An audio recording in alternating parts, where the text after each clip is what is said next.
I just want to thank everybody for coming tonight and for this wonderful check relative to the green communities. It is a great opportunity for us at the town of Pepperell to be able to participate in this wonderful program. It's helped us do a lot of very great things in our town, and so thank you to both of you very much for all of your help and participation, and I'm thrilled that we're here. Let me just also just chime in and add that Kelly Brown, who's the central coordinator for the Green Communities Program, could not be here tonight. But we have Sean McGloin, who's with National Grid, working closely with us on utilities and utility rebates. And a main cog in the wheel, we have Matt Whittemore, who's from Guardian Energy Solutions, who's been working with us for over a year and a half. And I also personally want to thank the superintendent of schools, Joan Landers, for partnering with us. Over 40% of this grant, this competitive grant, will go into the school system. Yep, the Nissitissit School, for LED lighting and for weatherization. And also, an individual planted the seed for this program some time ago now. Stephen Demolis to my right, who actually thought about the big picture when it was important to think about it. So our state legislative delegation has been tremendous. They're just awesome at what they do. I have no question that whenever we pick up the phone, they're there to respond to us. And last but not least, the Board of Selectmen, along with the tremendous work that Beverly Woods and the Council of Governments have done, along with staff, Peggy Mazzola, myself, and other department heads, to get the grant application in process and to make us competitive. We not only got the grant, but we got the most amount of the grant would allow, which I just want to make sure that that's on the record. Thank you very much, Mark. And I just want to congratulate everyone, the Board of Selectmen, the superintendent, you, Mark, everybody involved. It's a pleasure to work with the town of Pepperell. You have such tremendous leadership, truly. And this project is just such a worthy project, and we're thrilled to be of assistance here. So congratulations to all. Thank you very much. Okay, I'll make this brief. I'm also very proud to be able to represent Pepperell in this, and it's one more joyous occasion in Pepperell of showing how Pepperell's growing and prospering and really responsibly growing and prospering. So obviously with the new school, with the Green Communities Act, we'll have an even better, more efficient school. So I am just so proud to be part of it. Thank you. Thank you. Absolutely. I'm not a woman of few words. I just wanted to thank everyone in the community of Pepperell for always including the school in everything that you do. We have a wonderful collaborative relationship, and through the Green Communities Grant, we've been able to do upgrades in our school, and with this new grant, with the maximum amount of funding, it's been great. So I really, really appreciate always the selectmen and the town administrator always reaching out to us. So we're very indebted for that. Thank you.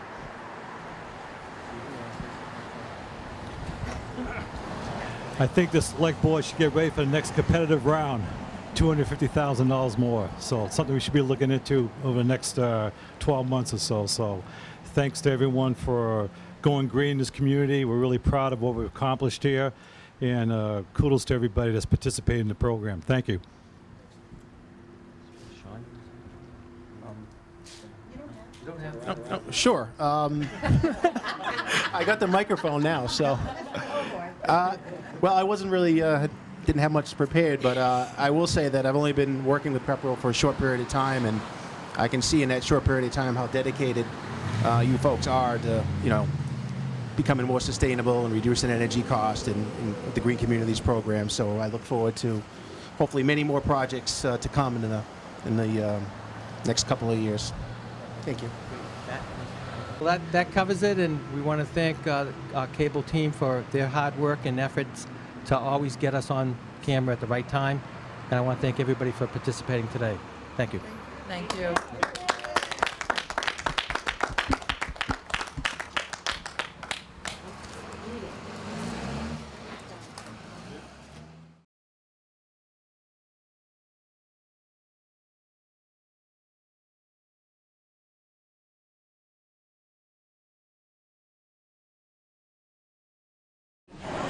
going to call the meeting to order. Today is Monday, July 17th, 2017. This is a Board of Selectmen's meeting at 7:03.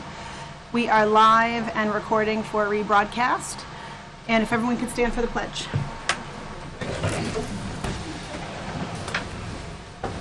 I pledge allegiance to the flag of the United States of America and to the republic for which it stands, one nation, under God, indivisible, with liberty and justice for all.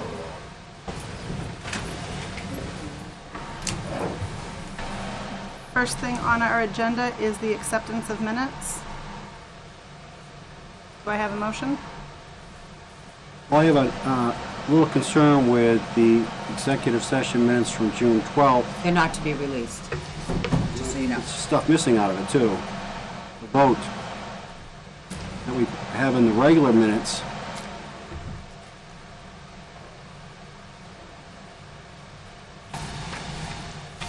Outside of that, You can make a. I'm going to move motion that for we amendment. accept with the executive session minutes amended to show the vote that was cast on the motion made. Do I have a second? Second. All in favor? Aye. Any opposed? It's unanimous with that amendment. Okay, so that's for the June 12th executive session minutes. Do we have a motion on the regular minutes for the 7th, the 12th, the 19th, and the 26th? I move we accept the rest of the minutes as published, or as written. Do I have a second? Second. All in favor? Aye. Any opposed? All right, that's unanimous as well. We have warrants and purchase orders. Do we have anything out here? No, I think everybody's, Didn't sign, but I'll sign for it. Okay. All right, we got public communications. Lisa, can you take the first one? I got it. You want me to do it, Lisa? I'll do it. oh, wait, here it is. Got it. All right, Roland, you take the first one. We'll go from there. We have a flyer from the Middlesex Conservation District Fall Bulb and Perennial Sale. Order now through August 31st. And there's a couple of dates. I'm not quite sure what those dates are. I guess they're pickup dates. Friday, September 22nd from 3 to 6, and Saturday, September 23rd from 8 to noon at the Great Brook Farm Ski Touring Center at 1018 Lowell Road in Carlisle. For more information, you can go online to the Middlesex Conservation Org, or you may call them at 978-692-9395. And if anyone has any direct affiliation with that group and the September 22nd and 23rd dates are not for pickup and something else, please let us know. We'll amend the announcement, but it doesn't say Oh, that's anything what other it than says, that. and pick up at Barrel Farm on the sale days. Oh, see? Oh, there we go. Yep. Lower in the thing. Awesome. Beautiful. All right. And it doesn't look like there's any... Is this not... Oh, yeah. I wonder if it's Well, the it's AC. because the AC. There it is, pick up at Barrel Farm on the sales dates. No. Can you hear me a little bit better now? Awesome. All right. So are there any public communications from the audience? We have the next Veterans Breakfast date. Second Saturday. Where's The second Steve? Saturday in August, which will be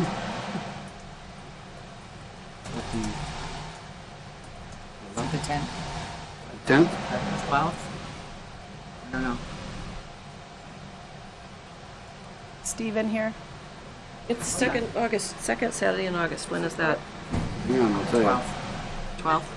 It is the 12th. Yes. All right. So the next Veterans Breakfast will be on the 12th, and is it 8 or 8:30?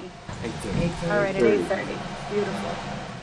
Mark, do you have your report? Sure, thank you. I want to thank everybody here tonight, and also legislative delegation, Senator Eileen Donahue and Representative Sheila Harrington for being with the board tonight, along with, if I could ask Sean McGloin from National Grid and Matt Whittemore from Guardian Energy. Thank you.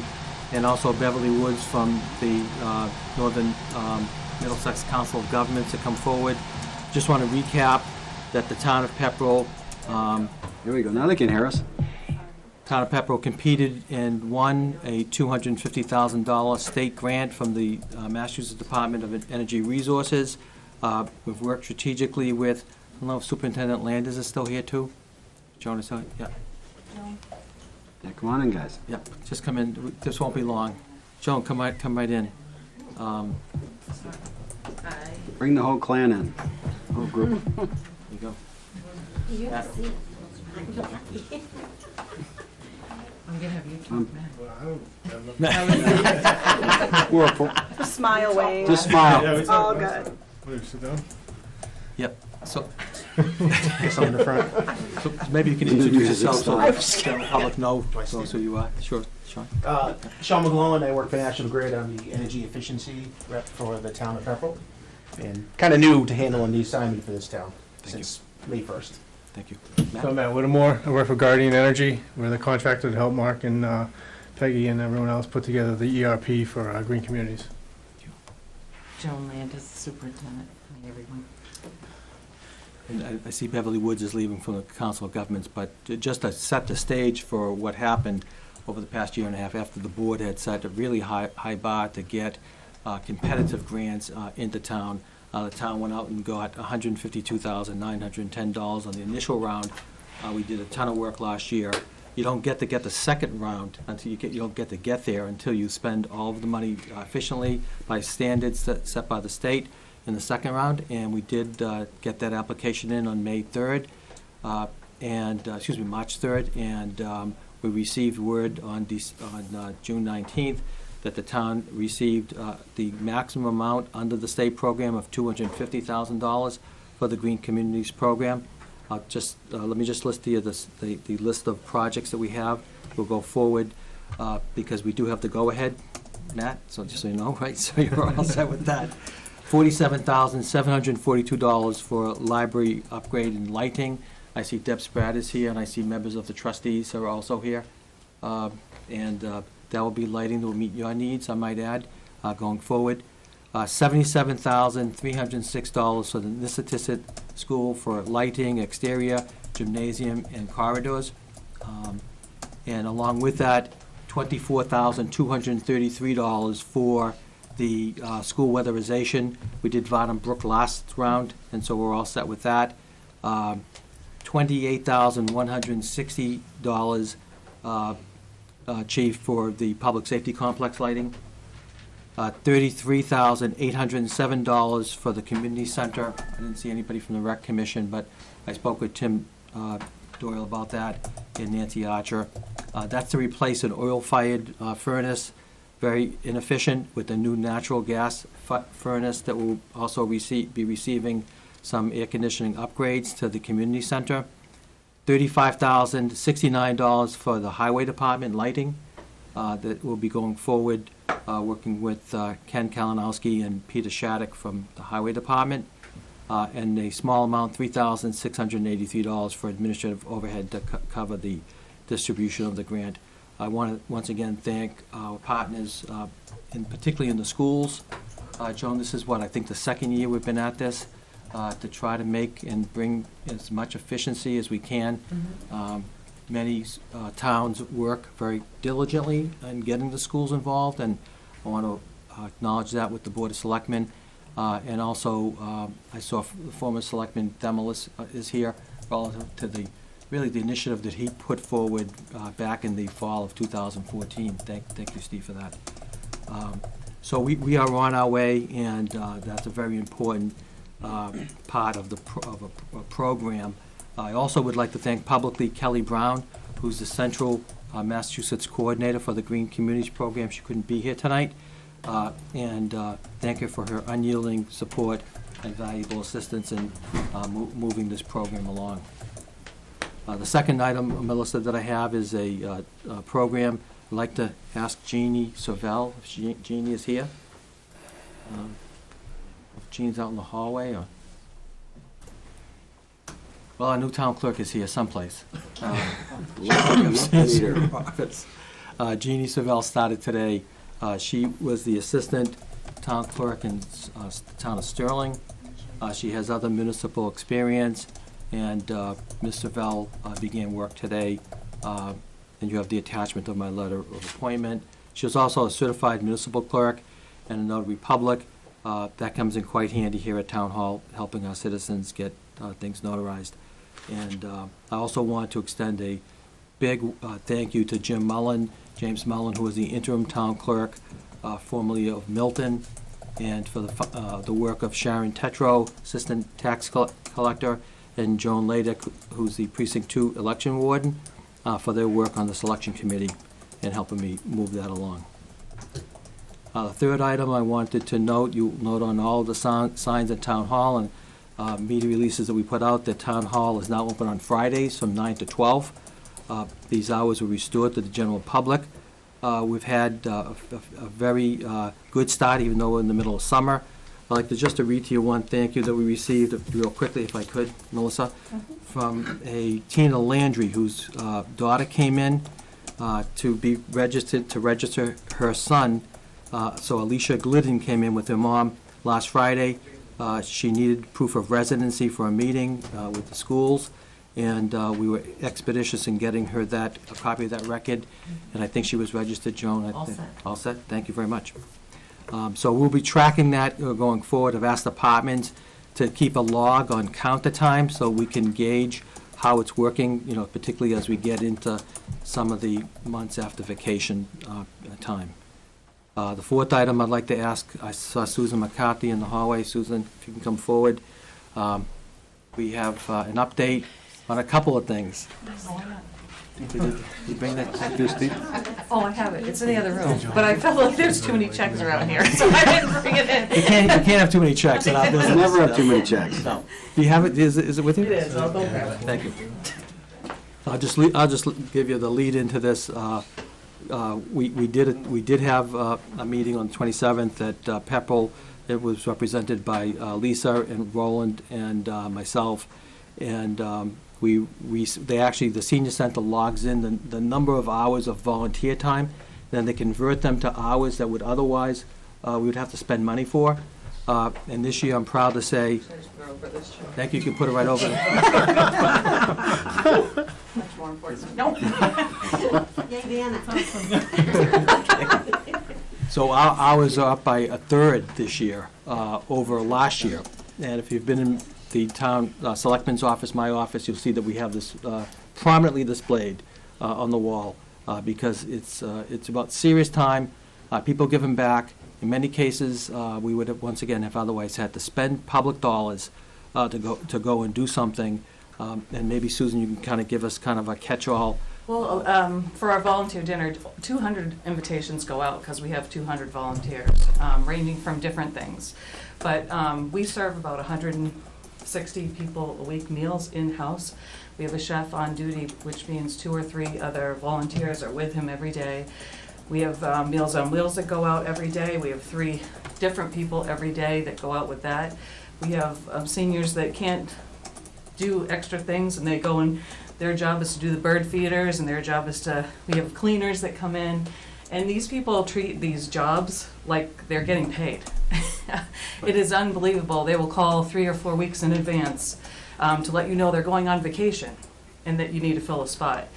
It's a huge place, and there's so much going on all the time that we need these people to do this job, and they do it.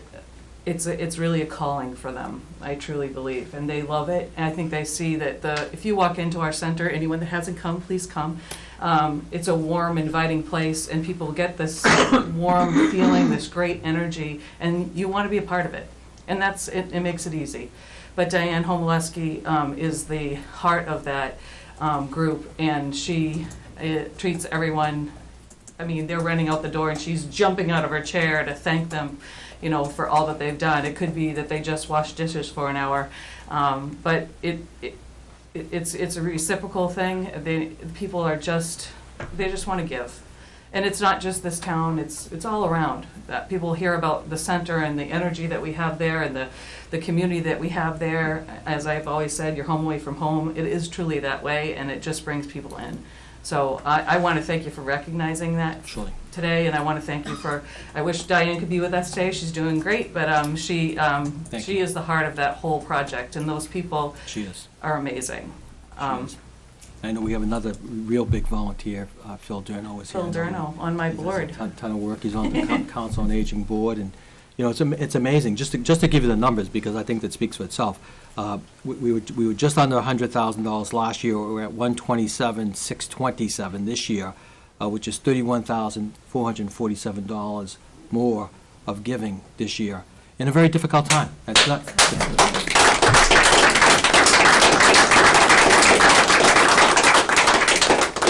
And I'd just like to echo what Susan's been saying, because I'm down there at least once a week, and there's such an atmosphere of love and giving, and you don't see that in a lot of other places. And we even hear that from people who come in from other towns and participate in some of the events at the senior center. They said, we don't have this same type of an atmosphere or camaraderie, or even just, you know, the whole idea of just giving and supporting one another in their towns, at their centers, as we have in Pepperell. So I think it actually starts with the top, who sets the pace, puts the culture in place, and you're bolstered by Diane and all the volunteers, and you guys do a great job. My hat's off to you. Surround yourself with good, smart people, and you do well. Couldn't do it without everybody, so I want to thank you. Thank you. I want to say that you're right about that, but I'm going to tell you, the staff that we got down there Special. is simply amazing. Yep. This place would not be able to run the way it does without that staff. The lady that's in the hospital right now and just got a heart, she is unbelievable, unbelievable, and the people that work with her is what runs that place, not only with the volunteers that they have helping them, but it's that staff is the heart. And the people that volunteer just love those people so much, that's why they work so hard for them. It's a culture of giving and love. Thank you, Phil. Yep. Okay, and my last item, I just want to point out to the board, which has been an issue for some time. The town has been working very closely with National Grid and Verizon and Charter Communications relative to the double poles that are up, strewn about town, and about many towns and cities across the Commonwealth. We have led the way with the Town Administrators Council, made up of 16 other towns. I might add, I wanted to give an update that we received a notification on May 25th from National Grid that there's a system put in place that is interactive, so any of the providers that have equipment on public poles can be notified that they're up at bat. And as far as that goes, in terms of my thinking, they better get moving to get their devices off the poles so we can get the double poles down, so we can plan accordingly. We've also worked by hand to create this, but they've created a web interactive system that involves notices to police chiefs, fire chiefs, emergency management directors, mayors, town administrators, town managers, city managers, in an ongoing conversation that we've had really since the board brought this up. I want to thank Roland for pushing this envelope, as well as Melissa. Lisa was not on the board when this came up, and I'm sure she would have pushed as hard. So we have a working group made up of our Director of Public Works, Ken Kalinowski, Peter Shattuck, our Highway Superintendent, and the utility specialists who are working on this. And I also just want to let you know that there was legislation filed at the beginning of the session. I just had a conversation with Representative Sheila Harrington that there's a bill in the House of Representatives, House Bill 1780, that was filed by Representative Chris Walsh, had a public hearing on May 2nd. In contact with Caleb Oakes, who is the Legislative Director for the Telecommunications Committee in Boston, to push this forward. In some way, somehow, I'll just call it how I see it. Make up 12 poles in every city or town, call it the dirty dozen, get 12 down if we can. And that's been the strategy going forward, and I want to thank the board for their indulgence, and really they're pushing on this.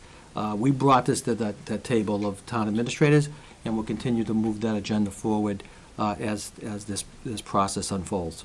And and that's my report. So, just want to ask you a question relative to that. So we've got this new system in place, so how do we take advantage of that? And how are we using it within the town of Pepperell to facilitate getting some of this taken care of. So Chief Tyler, I think Chief Scott was there. Also, we had Communications Director David Steers, myself, and we had a demonstration, a login demonstration right here in this room, Roland.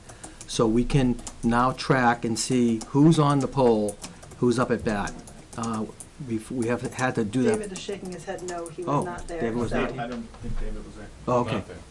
Okay. Most of the public safety people that, I think Chief Tyler is the chief of record for the system. So But Chief the Tyler is the point person? That's correct. And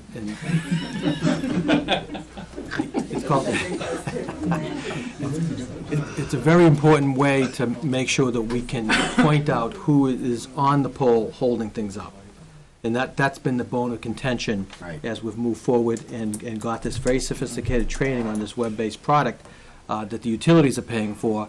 And I might just harken back for a minute.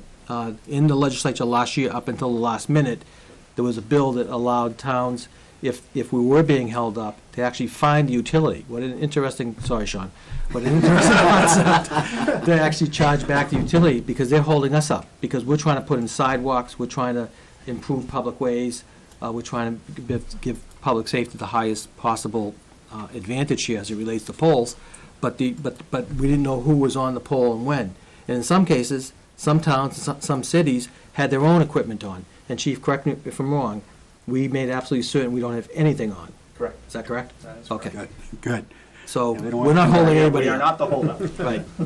But in some cases, there might have been a project, a special grant, somebody got some type of a system that they put in place, that we had to put something on the poll. And in some cases, we could have technically been holding people up, Roland. So in this particular case, we can go on real time and find out who's on the poll and who's next up at bat, which is a mile ahead of where we were last time we talked about this. Good progress. Do you have anything else in your report officially? I'd just like to see if Jeannie Savell is here, because I feel kind of badly. I don't know. Paula, do you mind if I ask her to go up and see if she's there? She might have just got her signals crossed.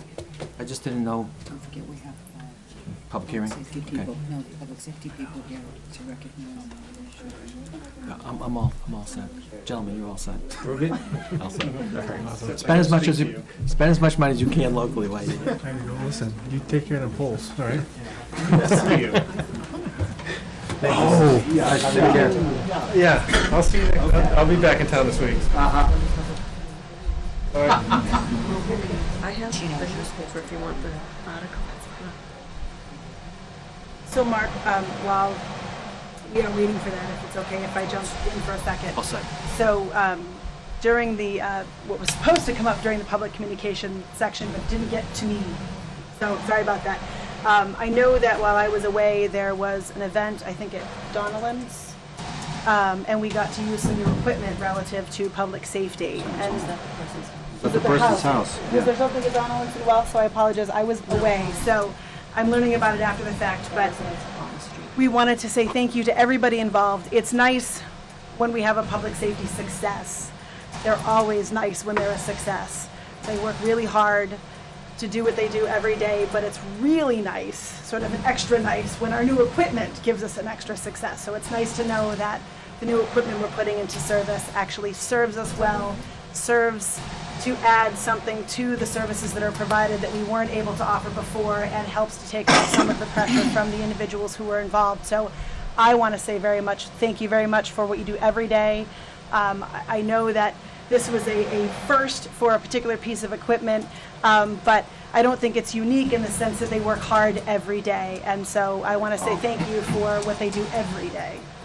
Do you think that the chief could tell us, for those people who don't know what it was? Yes, and you just may have to speak up because that just decided to kick back on again. So I hope everybody You had a can great hear. demonstration on the news. Yeah. I missed that too. So, oh, there we go. So we were awarded a Lucas machine, which does manual CPR for us. And we received 2 of them through a grant.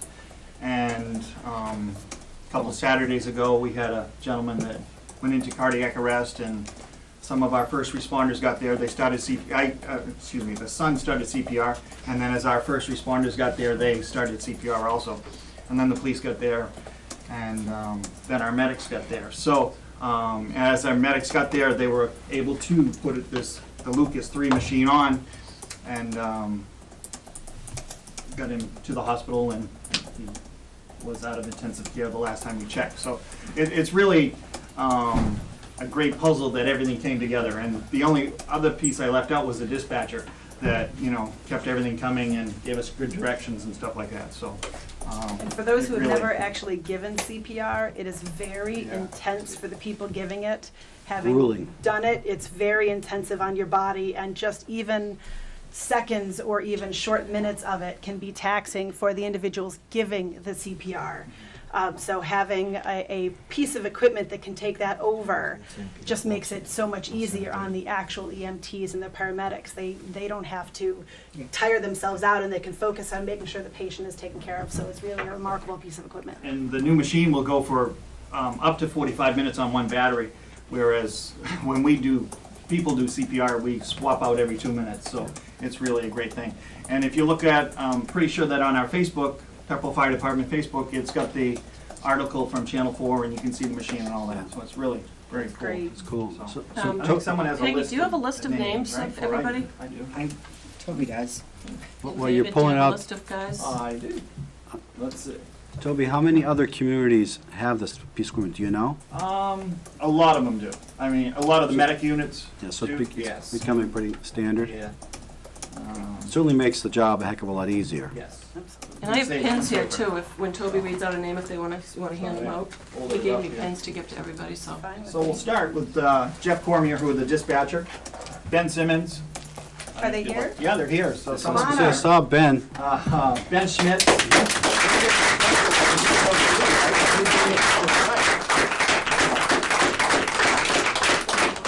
Sean Carlin. Amanda Woods, who's here.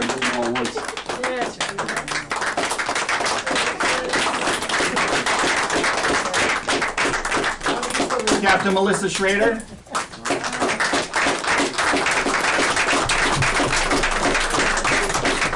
Stephanie DeMarco.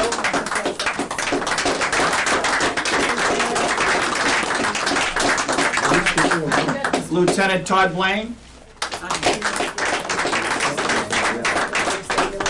Detective Jay Friend.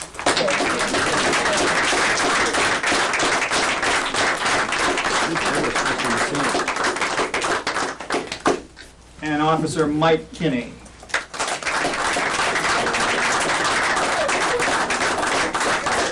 I just hold Mike here for a second. We have a tradition at the police department that we have blue pens. And about 3 years ago, I picked 10 of these up, figuring that I would never use them in my entire career to give them out to guys who save lives, and this is my last one. So Jay already has one, so I won't read his letter, but Mike's fairly new. He's been here about a year, so this is his first pin. I just want to read his letter of recognition.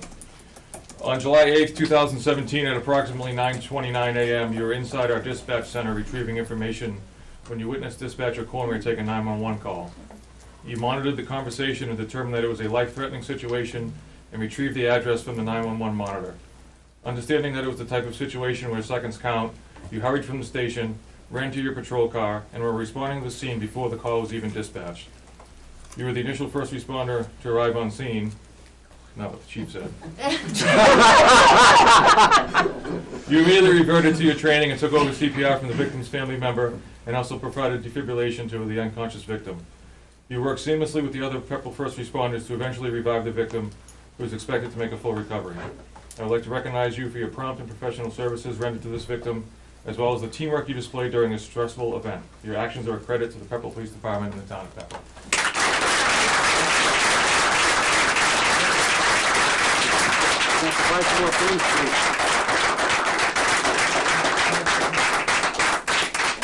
And that's yours, Jay, Whatever. He's already had his moment in the Says I sun. monitored, Officer Kenny. Does anyone else have anything to add Listen, before we move on? Go If I ahead. could, just, Chief, just so the public understands, because this is in the grants report that we keep, that these monies came through health organizations that was coordinating funding through the Greater Lowell Community Foundation, so people understand. In the Neshoba Valley. In the Neshoba Valley, The other part of that. right, collaborative, right? Correct. So the monies were made available through grant funding that we applied for and received and dispersed, and they were, the devices were purchased, and appreciate it, thank you. Well, one was from that and the other was from a FEMA grant, so. Okay. yes. But they were both grant Both oriented. Yes, both grants, yes. Great. Good job, Toby. Which is great. so.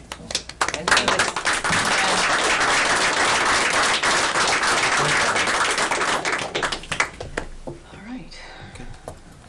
Sorry, thank you everyone for that We'll bring Jeannie back. sidebar there. That's We'll bring fine. Jeannie She's back. not She must here. have got her signals crossed. That's okay. It's a packed house. She may have gotten a little camera shy. That's absolutely okay. The first day, we're going to make her stand up in front of everybody? On the job. On the job. Save it for the second day. There you go. All right, so the next thing on our agenda are appointments. Lisa, I'll have you take the first one. Okay. I saw that you were up and ready to go. I'm good.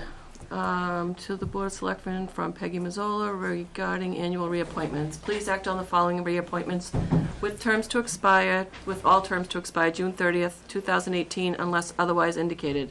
Affordable Housing Committee, Stephen J. Sugar Jr. at-large member. Conservation Commission, Timothy Dinsmore and Peter Steves, term to expire June 30th, 2020. Constable Alicia Geelan Burr and Neil McCordy, term to expire June 30th, 2020. Council on Aging, Peter Nordberg, term to expire June 30th, 2020. Crank Up Committee, Justin Zink, term to expire June 30th, 2019. Emergency Management Shelter Coordinator, Lisa Farolito. Historical Commission, Dean Johnson, term to expire June 30th, 2020. Licensing Authority, Jeremiah Friend. Special Police Officers, Scott Woodward and Neil Maskalenko. And Zoning Board of Appeals, Annette McLean, term to expire June 30th, 2020. Do I have a second? Second. All in favor? Aye. Any opposed? All right, those appointments are unanimous. My little pen doesn't want to work. All right, so the next thing that we have is the North Middlesex Regional School District. Roland, you want to take that one? Dear Select Board, at the most recent organizational meeting held on May 1st, 2017, the Northern Middlesex Regional School District School Committee voted to implement a regional agreement subcommittee to review and update the regional agreement between the school district and the town of Ashby, Pepperell, and Townsend. The school committee respectfully requests that the Select Board appoint one Board of Selectmen member and the town administrator from each member town to represent your board in town on the regional agreement subcommittee. I would appreciate if you would take action on this request at your next Board of Selectmen meeting. Your assistance with this request is much appreciated, and I may be reached at Joan Landers at North Middlesex Regional School District.org or by, and her phone number, 978-597-8713, extension 1201. So I have a recommendation, Lisa, if you're willing to serve on this particular committee with your background in contracts and legal work, I think you'd be very good in this particular subcommittee, because the whole point is to review the regional agreement that we have. It hasn't been looked at in years. A very diligent school board member came upon it during our last set of school board town interrelated activity, and it's from what I think the 1970s-ish. Yeah, it's time to update it. So it needs to be brought into the century a little bit, I think. So, and I don't know, Lisa, if you're willing to do it. If you are, I can have Roland make a motion. I'm going to decline. Okay. Madam Chair, if I could, I'm happy to. I think that's a perfect fit, to be quite honest with you. If I could just give a little background, Jean. This request happened sometime thereabouts after the MSBA, the Mass School Building Authority's award of accelerated school program projects. There was roughly $18 million in that vicinity, I think, right? So, and I respect, Lisa's position, but this may require some legal attention, and I think Pepperell can bring it with your background and experience. Thank you for that, but I can only go up so far. So Okay. I'm happy to bring my contract skills, but I will leave the legal license at the moment. Okay. Well, we probably need a motion. Okay, I move that we appoint Melissa Zanadakis as the Board of Selectmen representative to the North Middlesex Regional School Committee Agreement Subcommittee. Do I have a second? Second. All in favor? Aye. Aye. Aye. Any We have to appoint opposed? Mark Andrews. Oh, yes, and I move we appoint Mark Andrews as the sole and only town administrator to serve for us on the Regional Agreement Subcommittee. Do I have a second? Second. All in favor? Aye. Aye. Any opposed? All right, so both you. appointments there are unanimous. Really? We don't have the ability to like turn that down a little bit, do we? Unless you want to get hot. Might be. It's either on or off. It seems to not want to stay one way or the other. There's a lot of bodies in this room. The thermostat. A lot of hot air floating around. Aye, well, you know. it is what it is.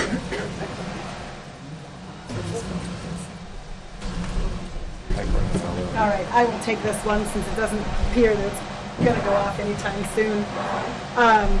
So, to the Board of Selectmen from Mark Andrews, there is a recommendation for the alternate position to the Northern Middlesex Council of Government.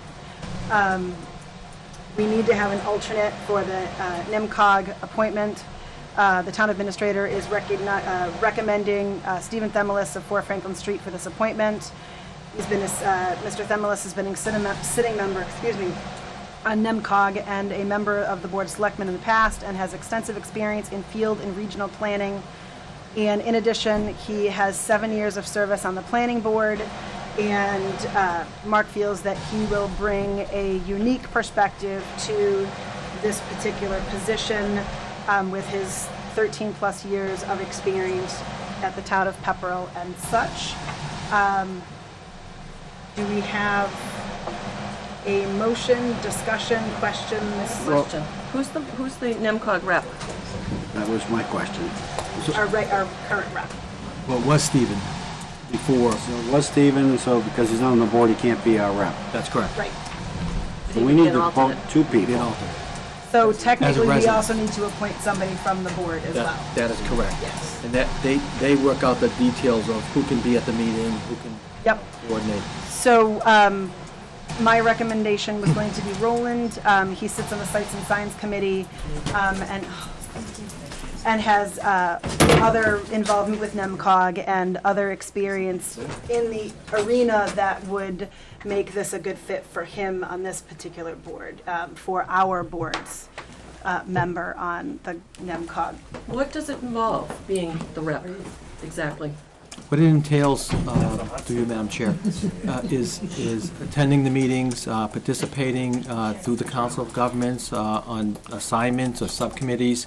I believe they meet once a month on Wednesdays. I know Beverly Woods was here, on Wednesday evenings, and in some cases, identifying and working on grants for all of the council municipalities that are in the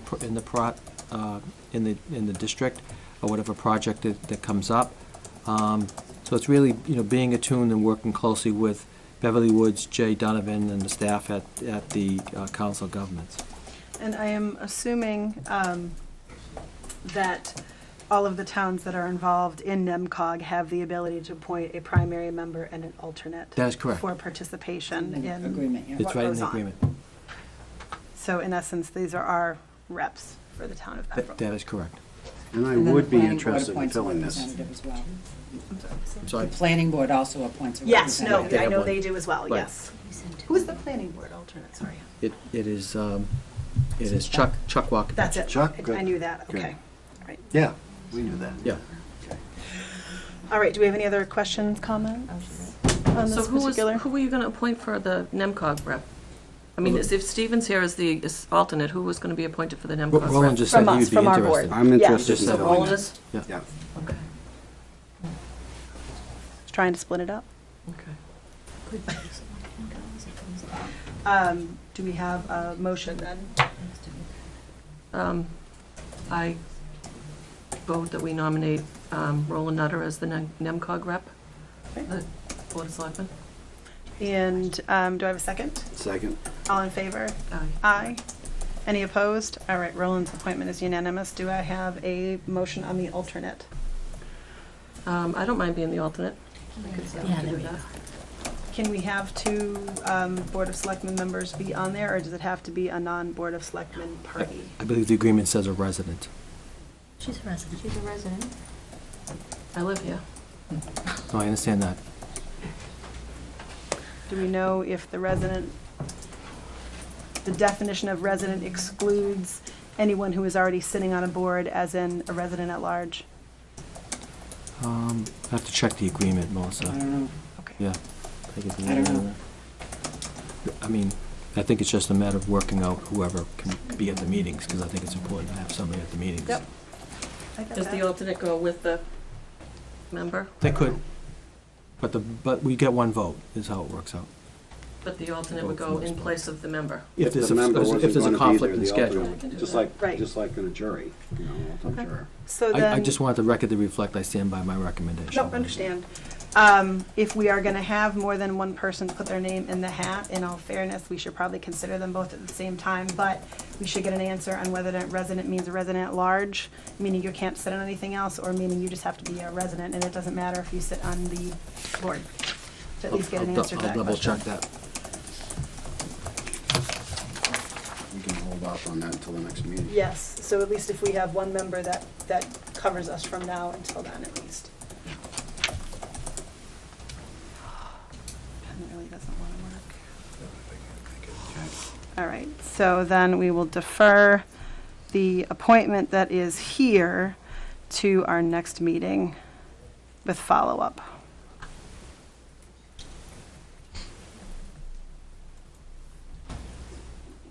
All right. I think that's it for appointments, unless I'm missing something on here. I don't see any more.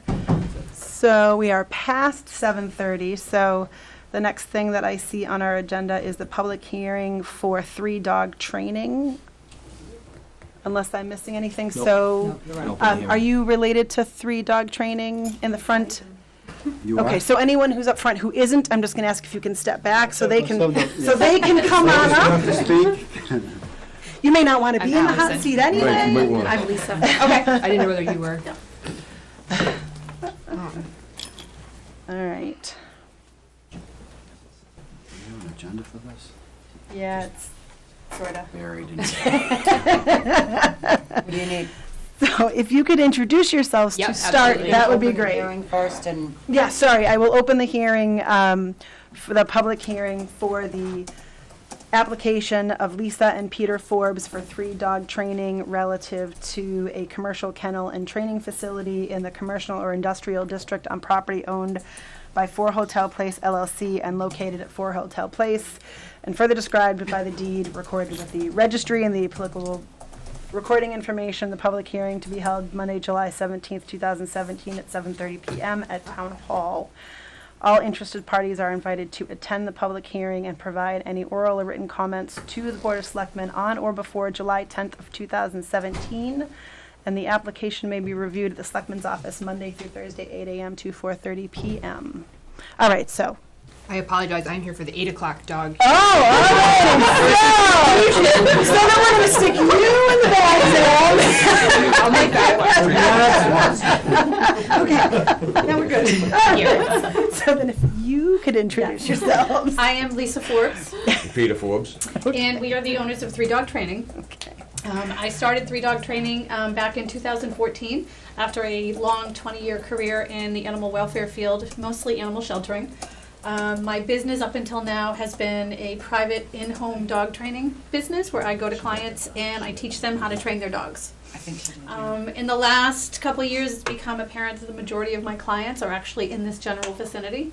And in order for our business to grow, we feel that being here in Pepperell is where we reside, and we would like to grow our business here in town. Okay.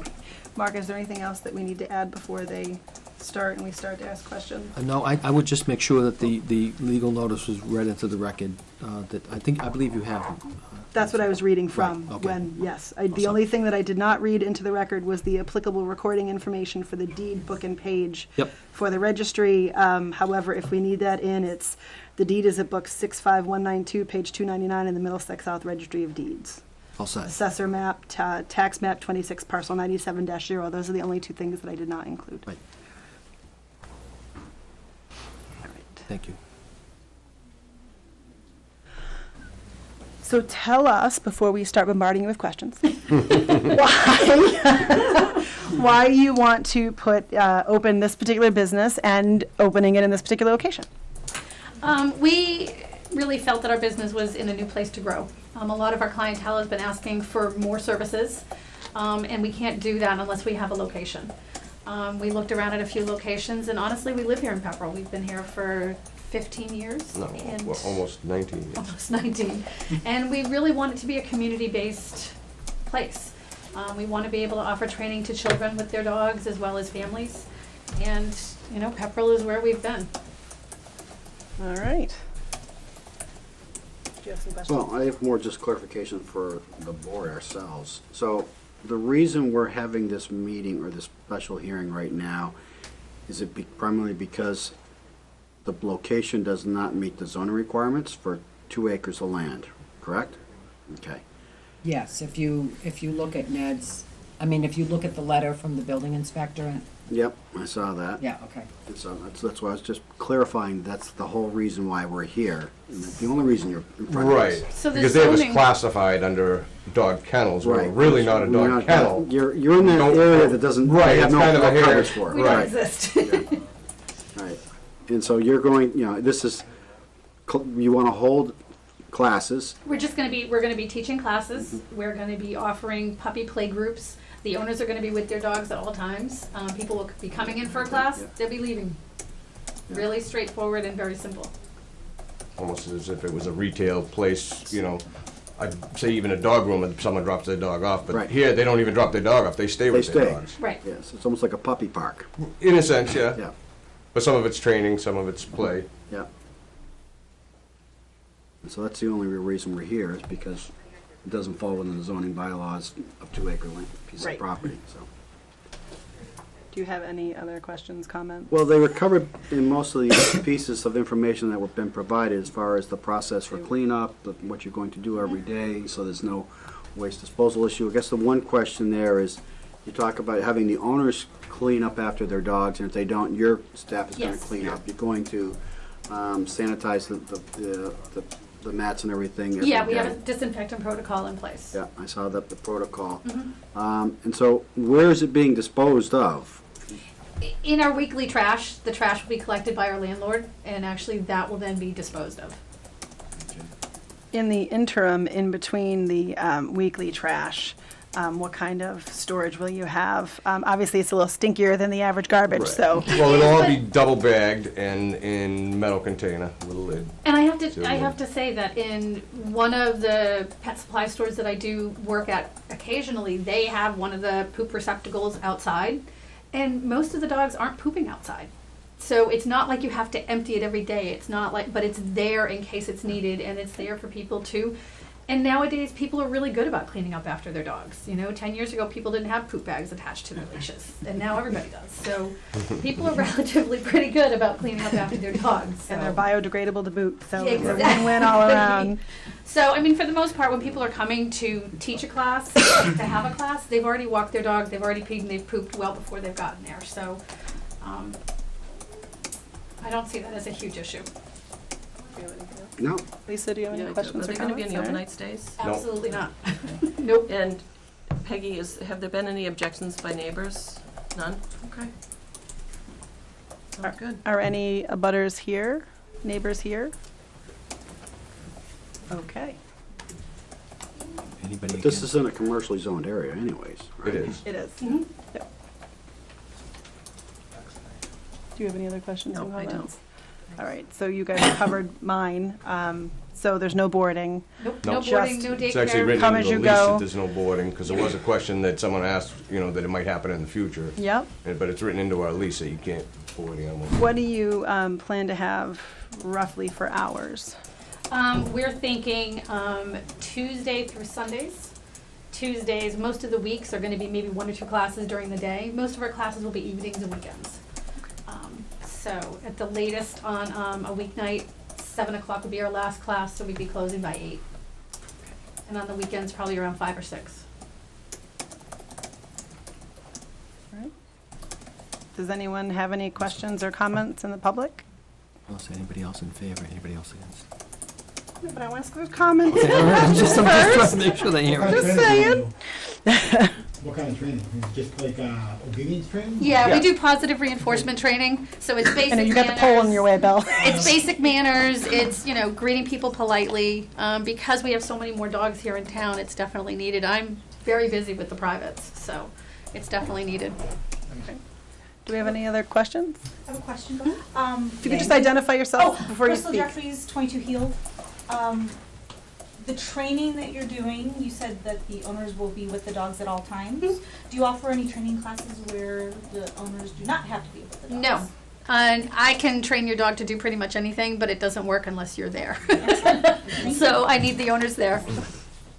I have one more question. Yes. What about vaccinations? Are you going to check to make sure all the dogs are vaccinated before they go Yes, in? before classes start, everybody has to have their vaccine information faxed over to us, and they will not be able to reserve a spot until we have all the vaccines up to date, which include kennel cough and clean fecal samples and stuff. Okay. Yep.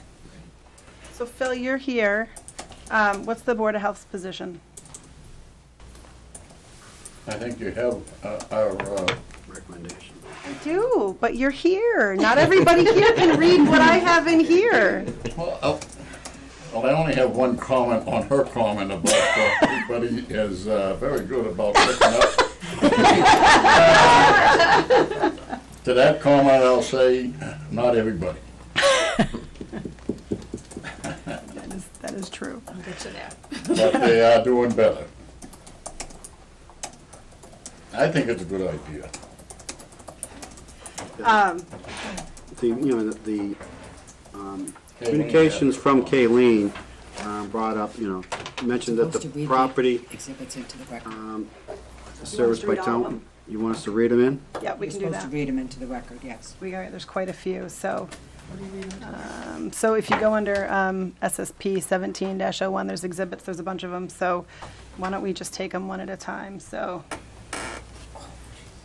Okay, the first one we have is from the town treasurer, who commented that the taxes have all paid on the property, so she was fine with that, which is what she would be looking for. Next, we have a memo from the Neshoba Associated Boards of Health from Kayleen Gendron to Peggy Mazzola. The Preble Board of Health is in receipt of the special permit for the above property location to allow for a positive reinforcement training and socialization for the public, and would like to offer the following comments. 1, the property is served by town water and sewer. 2, a brief narrative could provide better insight to the PBOH, or Pepperell Board of Health, regarding the use of the space and sanitary methods to maintain the operations of the business. 3, how will the pet waste be contained on a daily basis, as they do not constitute a nuisance? No, as they, yeah. Yep. It says they do not Yep. constitute a nuisance, okay. So they do not. Yes, you're good. So they do not. Okay. How will the status of the rabies certification of all dogs be able to maintain properly? The Board of Health appreciates this opportunity to comment, and we look forward to working with you on this matter. If you have any questions, please contact us directly at the office at 978-433-0328 or through health@townofpepperellmass.us. Before you, I'll have Lisa read the next one, but before you read the next one, in terms of the rabies certifications, will you keep copies on site? Yes, we'll have copies of all their vaccinations, and they'll be on file. The next one is actually, I think, from you to her. Yeah, it's actually the printed version of the email. The next item is, which is Exhibit C. All right, Lisa, you want to take that one? Is it the letter Yes. to Kayleen? You can read either one, yeah. Okay. Dear Kayleen Gendron, Neshoba Associated Boards of Health, thank you for reaching out to us regarding your concerns with 3-Dog Training Center. Having worked in the animal sheltering field for 20 years, I understand the need for strong disinfecting and vaccination protocols. Vaccines protocols, all dogs must be current on their shots, including kennel cough. With every registration form, we will have attached a copy of the shot record from their veterinarian. This is needed in order to hold a spot in a class. Kennel cough must be given at least 7 days prior to the start of a class. Cleaning protocol outside, we will have a sign up asking clients to clean up after their dogs. And poop bags will be available if needed, available for all clients to use. There will be a small metal trash can outside to dispose of the waste for our clients to use. All staff will also ensure that the outside is clean and will empty the poop bucket every night to be disposed of in our weekly trash pickup. Inside, every night, we will disinfect our training mats with Quatricide and vacuum all rugs. We want to keep all the dogs and owners safe and healthy while they are with us for the training. Please find the attached protocols for vaccines and cleaning. So the next thing is your registration form, which asks for the basic information: owner's name, address, phone, email address, the name, age, breed of the dog, obviously the class information, the type of the class, start date, end date, the vet hospital, where I'm assuming the vet hospital is where they currently have their pet treated, and the phone number. Yep.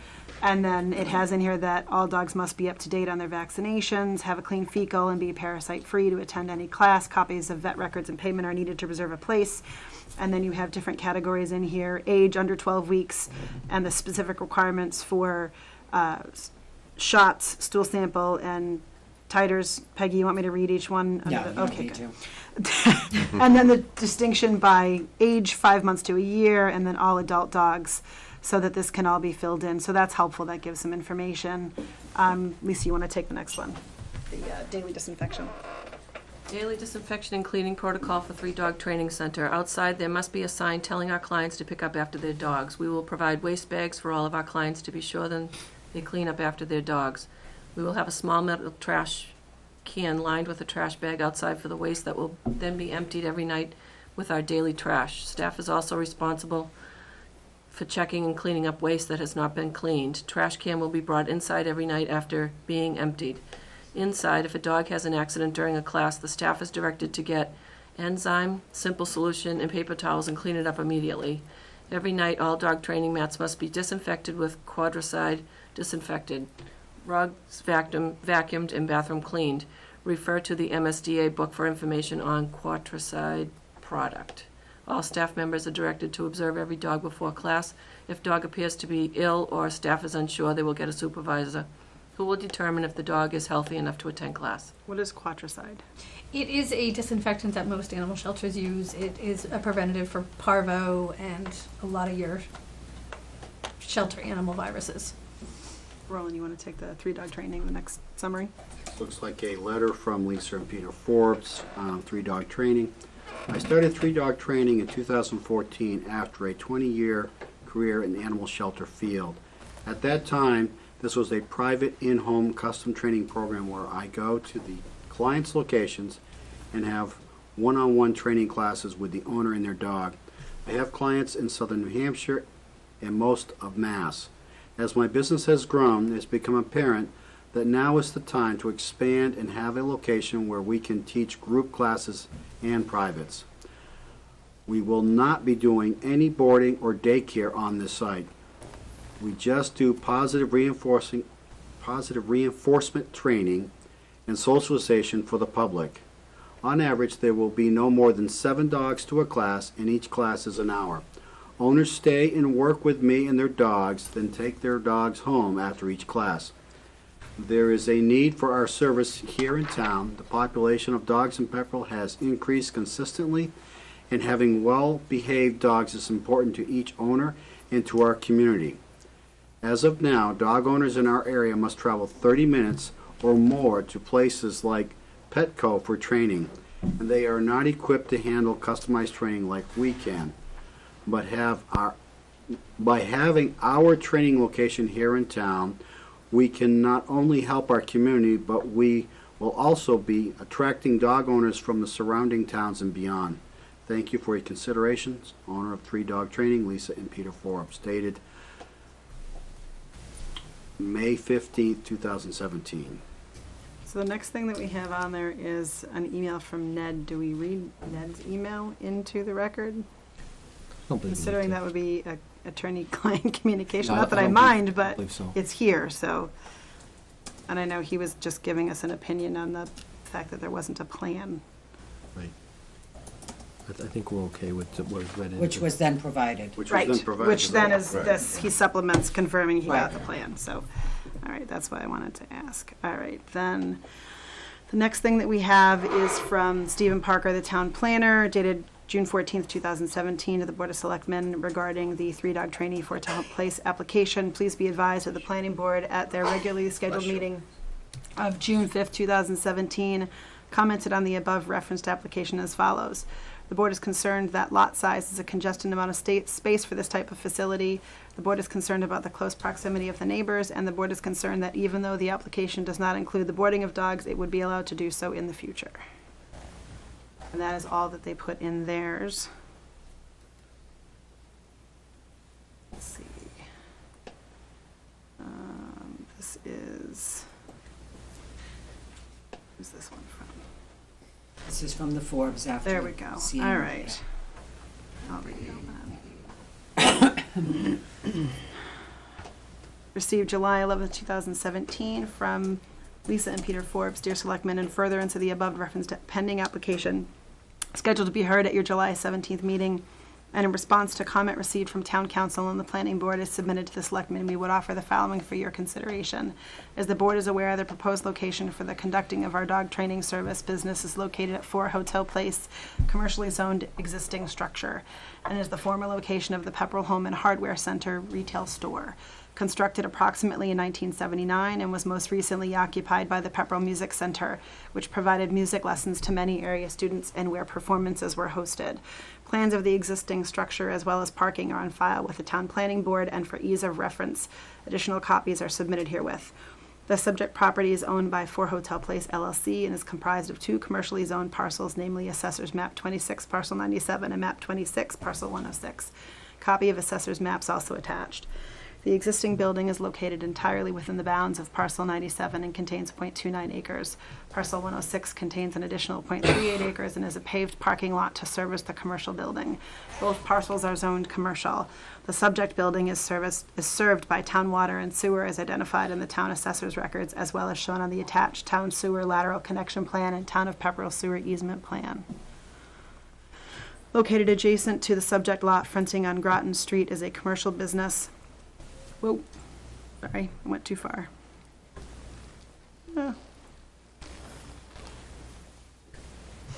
And located directly across Hotel Place is a commercial storage facility and multi-unit commercially zoned residential rental property, the former location of Ideal Hotel. To the rear of the subject property and fronting on Groton Street is the Lowell 5 Savings Bank. Hotel Place is a dead-end street with approximately 3 existing residential properties located beyond the subject property. Across from Hotel Place and located on Groton and Tarbell is the Rite Aid Pharmacy and 7-Eleven convenience store. The principal character and use of the properties in the immediate area is commercial. As our application specifies, we are engaged in the business of providing dog training services. Sorry, my little thing keeps jumping. Only and does not involve the boarding of dogs. Additionally, the lease agreement that we have entered into contingent upon the issuance of the special permit specifically does not allow for the boarding or keeping of animals overnight or beyond training sessions. It is submitted that the character of the neighborhood is principally commercial and that the intended use of the premises for dog training services is in keeping with the general character and historical previous uses of the subject property, and that the level of traffic to be generated by the proposed use is significantly less than traffic generated by prior uses. The subject property is, as stated above, served by town water and sewer, and is submitted that the intended use of the property will more than adequately served by existing municipal services.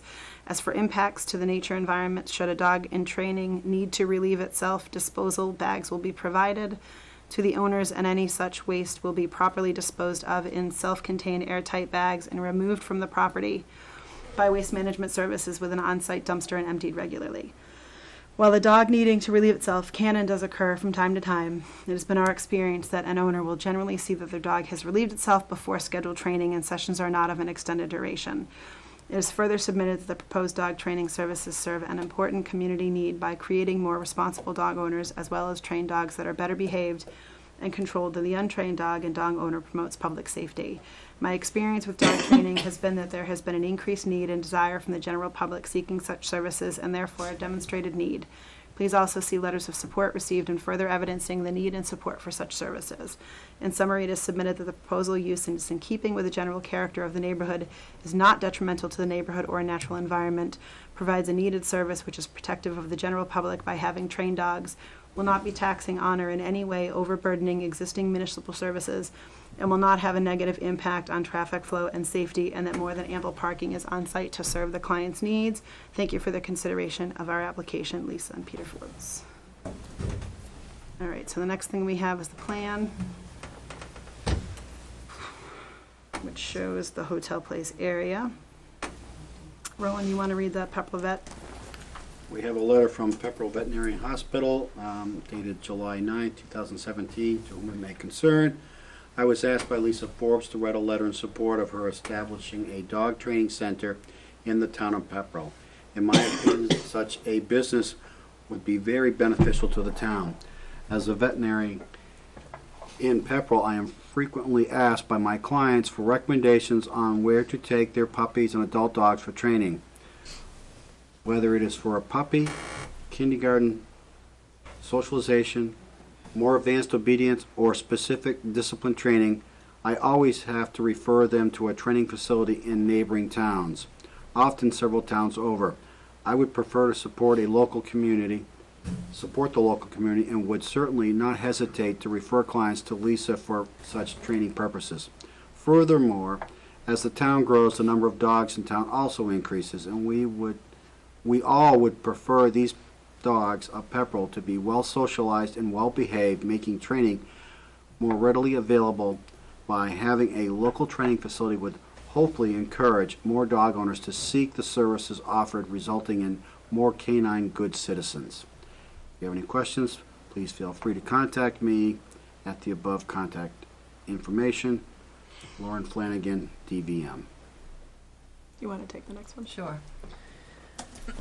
This is a letter from Martha Boynton Blanchett, the Fund for Dogs and Cats Incorporated, volunteer at Missing Dogs, Massachusetts. To whom it may concern, I am writing this letter to recommend allowing Lisa Forbes of the 3-Dog Training to open a training facility in Pepperell. I volunteer with an organization called Missing Dogs, Massachusetts. We have a web page and a Facebook page. Our mission is to reunite lost dogs with their owners. Many of the dogs that go missing are newly adoptions/rescues and are extremely timid. Training and education is essential for dogs like these. With the help of Lisa, many of these dogs can adjust to their new homes and become loving family pets. I also run the local cat rescue, and Lisa fosters cats and kittens for me to help socialize them before adoption. Sincerely. All right, so the next thing is another plan of 4 Hotel Place, but this is the actual locus for the unit from 1990. And then we have another engineering survey that is shows the whole Hotel Place area. Looks like it's a duplicate of the earlier one. And then we have another Hotel Place. This is a recorded registry plan from 1985 that shows the engineering site is recorded at the registry. Then we have the assessor's map. It looks like it came from the Pepperell website, which is several pages. We have the property data card from the assessor from Patriot Properties, which is the service that we use here in Pepperell.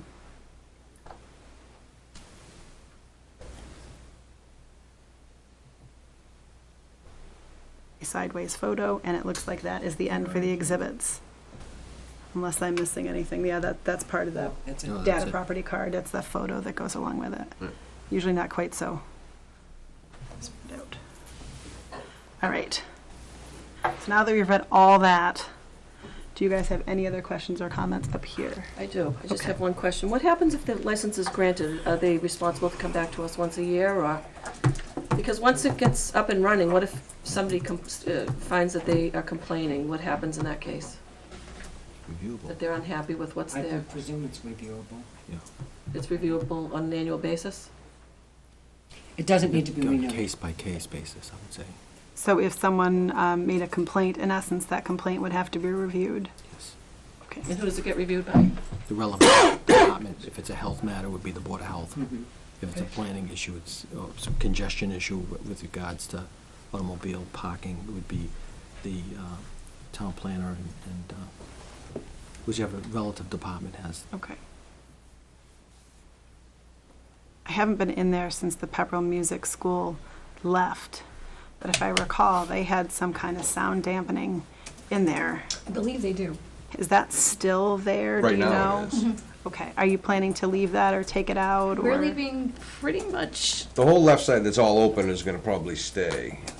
We'll put up some barriers that can be moved to change sizes of glasses and stuff like that. Sure.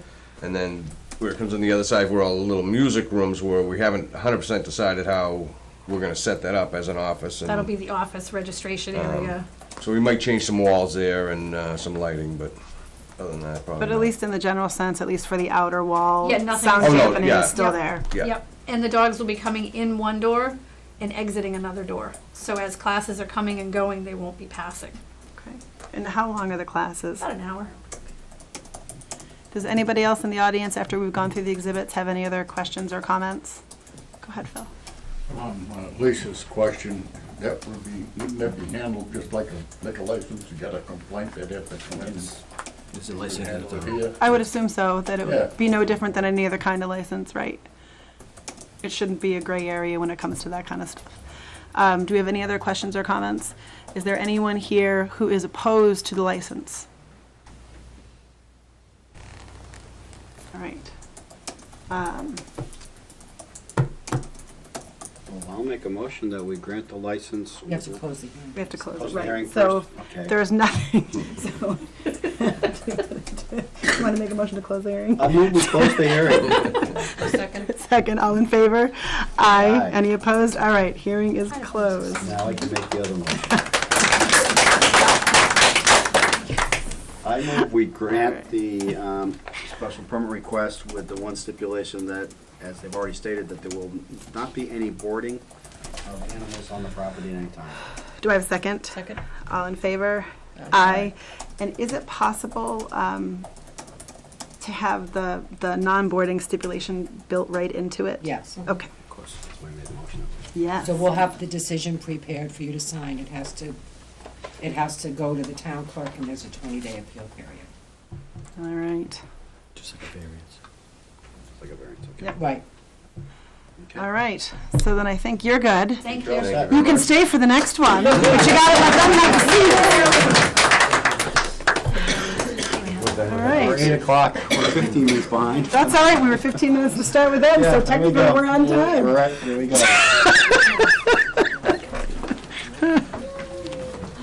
Someone should read the notice.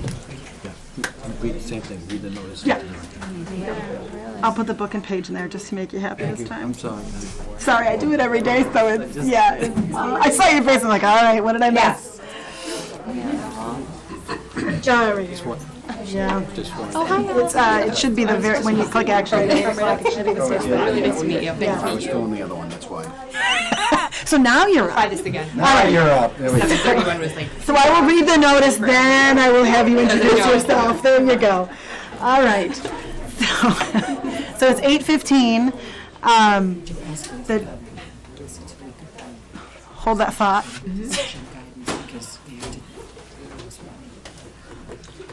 I'm pausing for you, so what do you want me to do? Just, would you just take a peek at the procedures and decision guidance? All right, where are we looking? All right, hold on. It's after the exhibits. Yep, SSP 17-02. that's 02. All right, let's see. That's 02. Dash 01. Yeah, O2. 02, procedures and decision. yep, I'm looking at it. There's one for each special permit. All right, so hold on. Let's see, so that's the 8 o'clock. 8 o'clock. I see 8 o'clock. I don't see one for, oh, yes, okay, for the, theirs was in their own spot. All right. Do you want me to read in there? No, you don't have to read it. I just wanted you to take a peek at it. Findings you're talking about? No, the procedures. All right, hold on.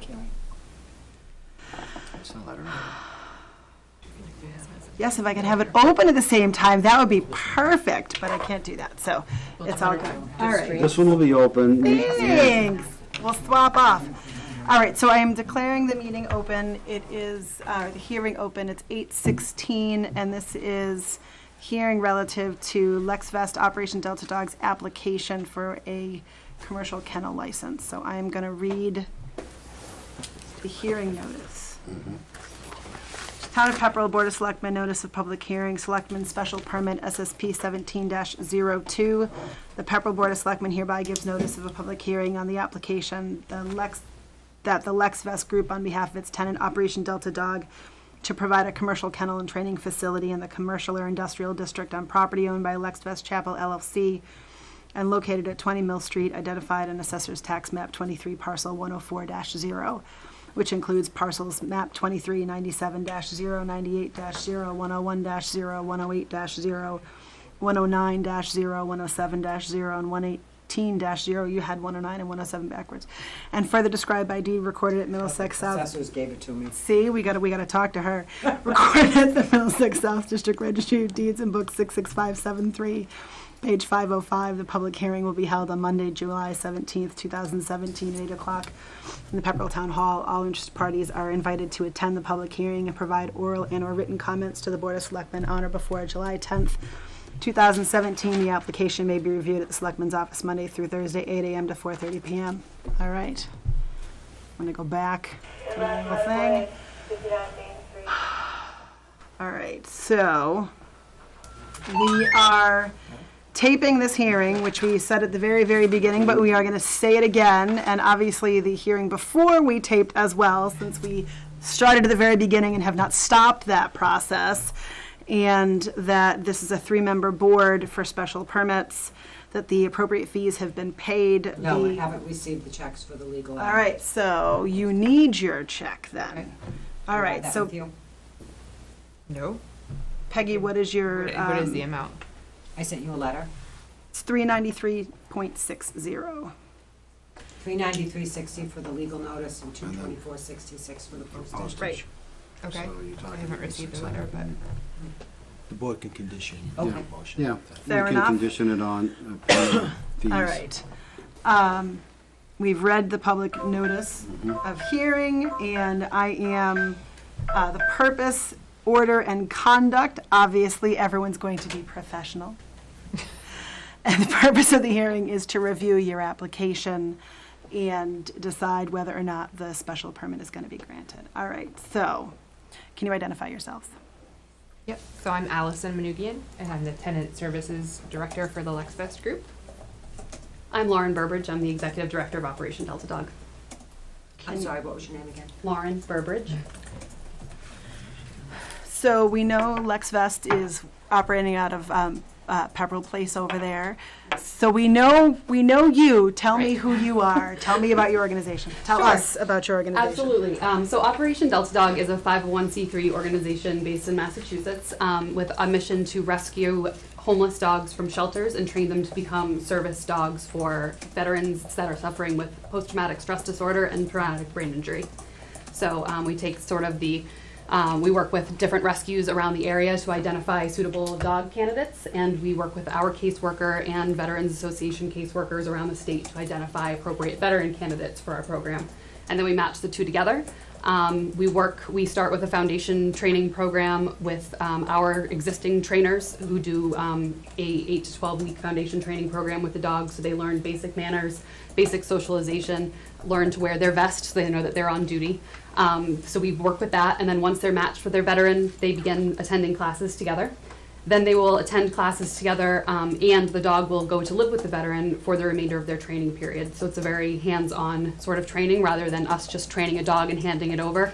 It's a collaborative effort between the veteran and the dog and our trainers. So we have that process. Typically, a team will go through about a year to 18 months of training until that dog is ready to be certified as a service dog that would qualify under ADA standards. So it sounds like this is an existing organization. It is. Is this a new location in the sense of you're relocating, or are you just opening another location? So we do not have a physical location right now. It was a very grassroots movement. Our founder and president won a $10,000 grant to start an organization back in 2013. So it started very, very tiny, did 2 dogs the first year, and we've grown to do 8 to 12 dogs per year, matching them with veterans. We have been working out of our homes. We work remotely. We have donated, so we work at the MSPCA Nevins Farm. We have training classes there. We have training classes at some local dog parks because they need to learn how to interact with other dogs. So we've been using shared space that's been donated to us and our own homes to run this business, and we've recognized that to move our business forward, we need to have a physical location where dogs can be, where veterans can come, where we're not having to meet them out at a restaurant with, that's not, we'd like to present a more professional demeanor. We're working towards our Assistance Dog International accreditation, and we need to have a physical location for that. So this is a new venture for us, but we are 5 years in existence. All right, so before we read the official comments, is there anything else you want us to know?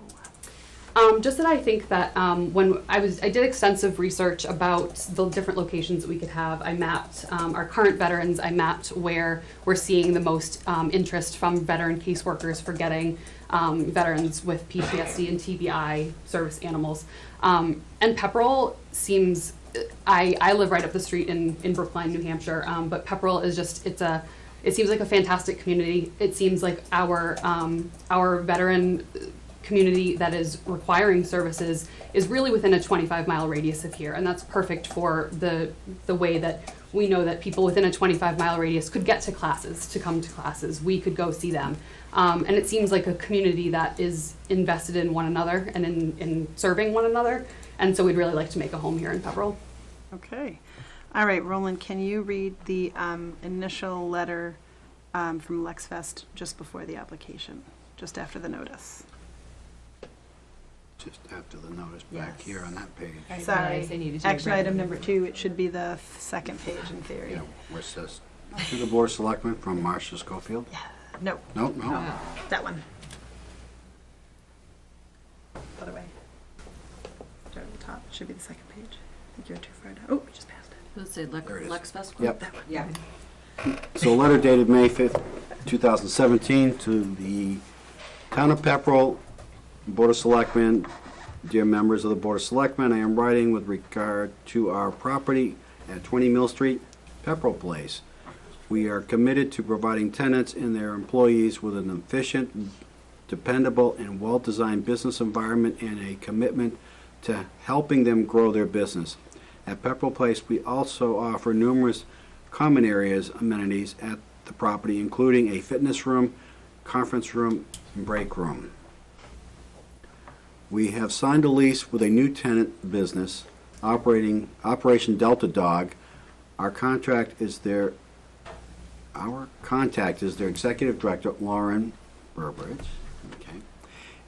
And they are eager to join the Pepperell business community as soon as we are able to permit their business. Operation Delta Dog is a nonprofit organization with a mission to rescue homeless dogs and train them to work as service dogs for veterans who are suffering from traumatic brain injury, post-traumatic stress disorder, and relative challenges. They would like to occupy approximately 2,000 square feet of space in Suite 100 as shown on the plans in the application packet.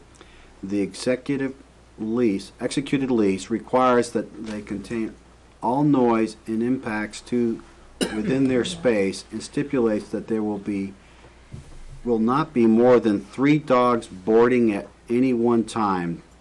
Their intended use, office space to operate, and training space for individual dogs does not fit neatly into any one of the definitions of the zoning bylaws. Because of this, the building inspector has requested that we obtain a special permit from the Board of Selectmen to have this business at Pepperell Place. The included application package includes a site plan and existing and proposed layouts of their building area, with the exception of a 150 square foot fence kennel accessible from within the building only. Their use will be contained in the existing structure. I look forward to hearing from you with a meeting date to discuss the project, and I am confident that we can work together to bring Operation Delta Dog to Pepperell. Regards, Allison Manugian. Are you related to Alita? Yes, daughter-in-law. Okay. There aren't that many. No. We're all related. Wild guess. All right. Mark, do you want us to actually? It's gonna be easier for you to look at. Oh, aren't you a doll? Thank you. Do you want us to read in the special permit? Yes. No, you don't have to read the application. Oh, that's okay. Thank you. Yeah, Because that's a lot because it references that letter in terms of everything that they're looking to do. No, you don't need to read it, just the exhibits. All right, so we are going to then jump to the exhibit. So the very first exhibit, obviously, is the plan. That's not an exhibit. No. No, That's it's part of it, and then it's right before the exhibits, right? But that's why I gave you the paper ones. Yes, thank you. It's just a little bit easier to see. And then the first official exhibit. Lisa, do you want to take the first one? Sure. It's dated May 24th, 2017, to the Planning Board, Inspection Board, blah, blah, blah, blah, blah, blah, blah. From Peggy Mazzola, special permit, everybody. Special permit 17-2, Selectman Special Permit Application, the Lex Vest Group, Pepperell Place, 20 Mill Street. Attached, All you please. have to read are her comments at the bottom. Oh, taxes are current at this time.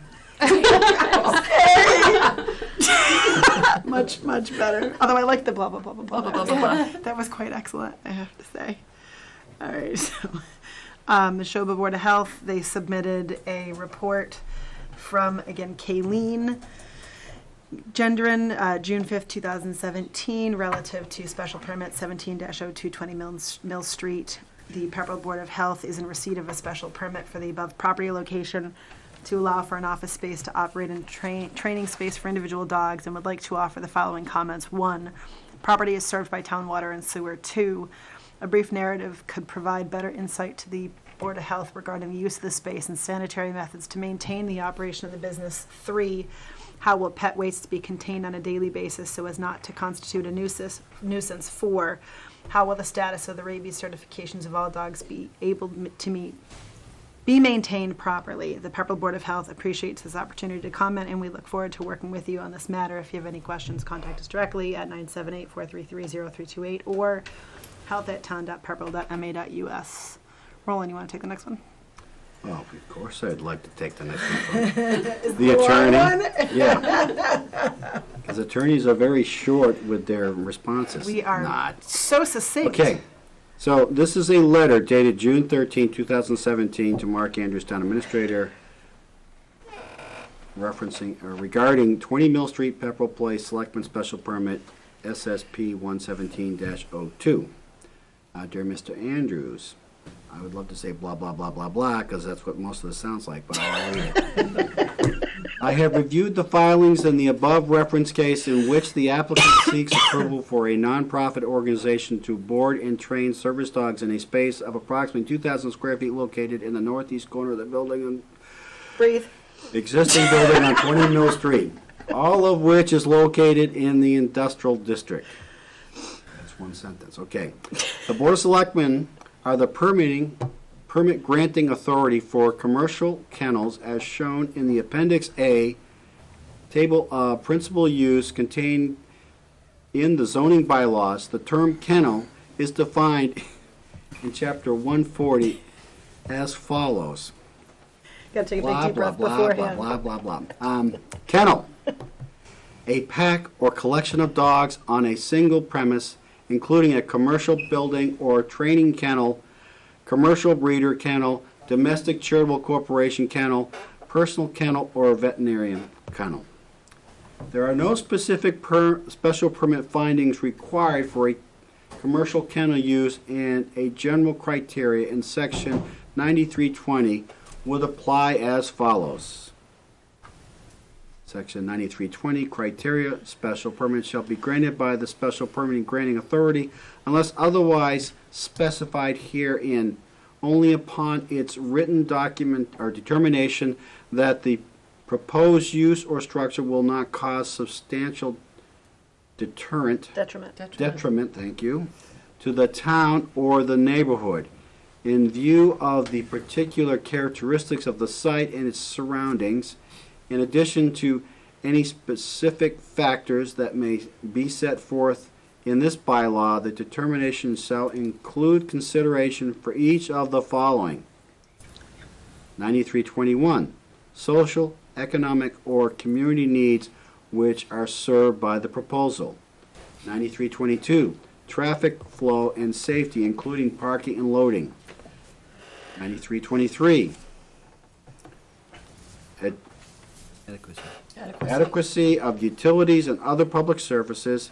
9324, neighborhood character and social structure. 9325, impacts on the natural environment. And 9326, potential fiscal impact, including impact on town services, tax base, employment, and property values. Oh, we're almost done. I do not render opinions as to the advisability of any permit granting authority granting or not granting any application, as that determination is the sole province of the permit granting authority. However, I can point out that in reviewing the documents on file, I did not find any information which would violate any of the above criteria, and I believe that a special permit issued by the Board of Selectmen would be a valid exercise of the Board's authority. The Selectmen are also the licensing authority for kennel licenses, and although a kennel license is not required for less than 4 dogs, I would recommend that the applicant secure a kennel license under Chapter 140, Section 137A. I have attached a copy of Chapter 140, Section 137A through C, and the Selectmen could require that the applicant obtain a kennel license as a condition of issuance of the special permit. Sincerely, Edward J. Richardson. Do you want me to read in the No, specific you don't have to sections of the read that. chapter? Good. You sure? I don't mind. No. See, this is why I can read it without taking a breath, because I do it every day.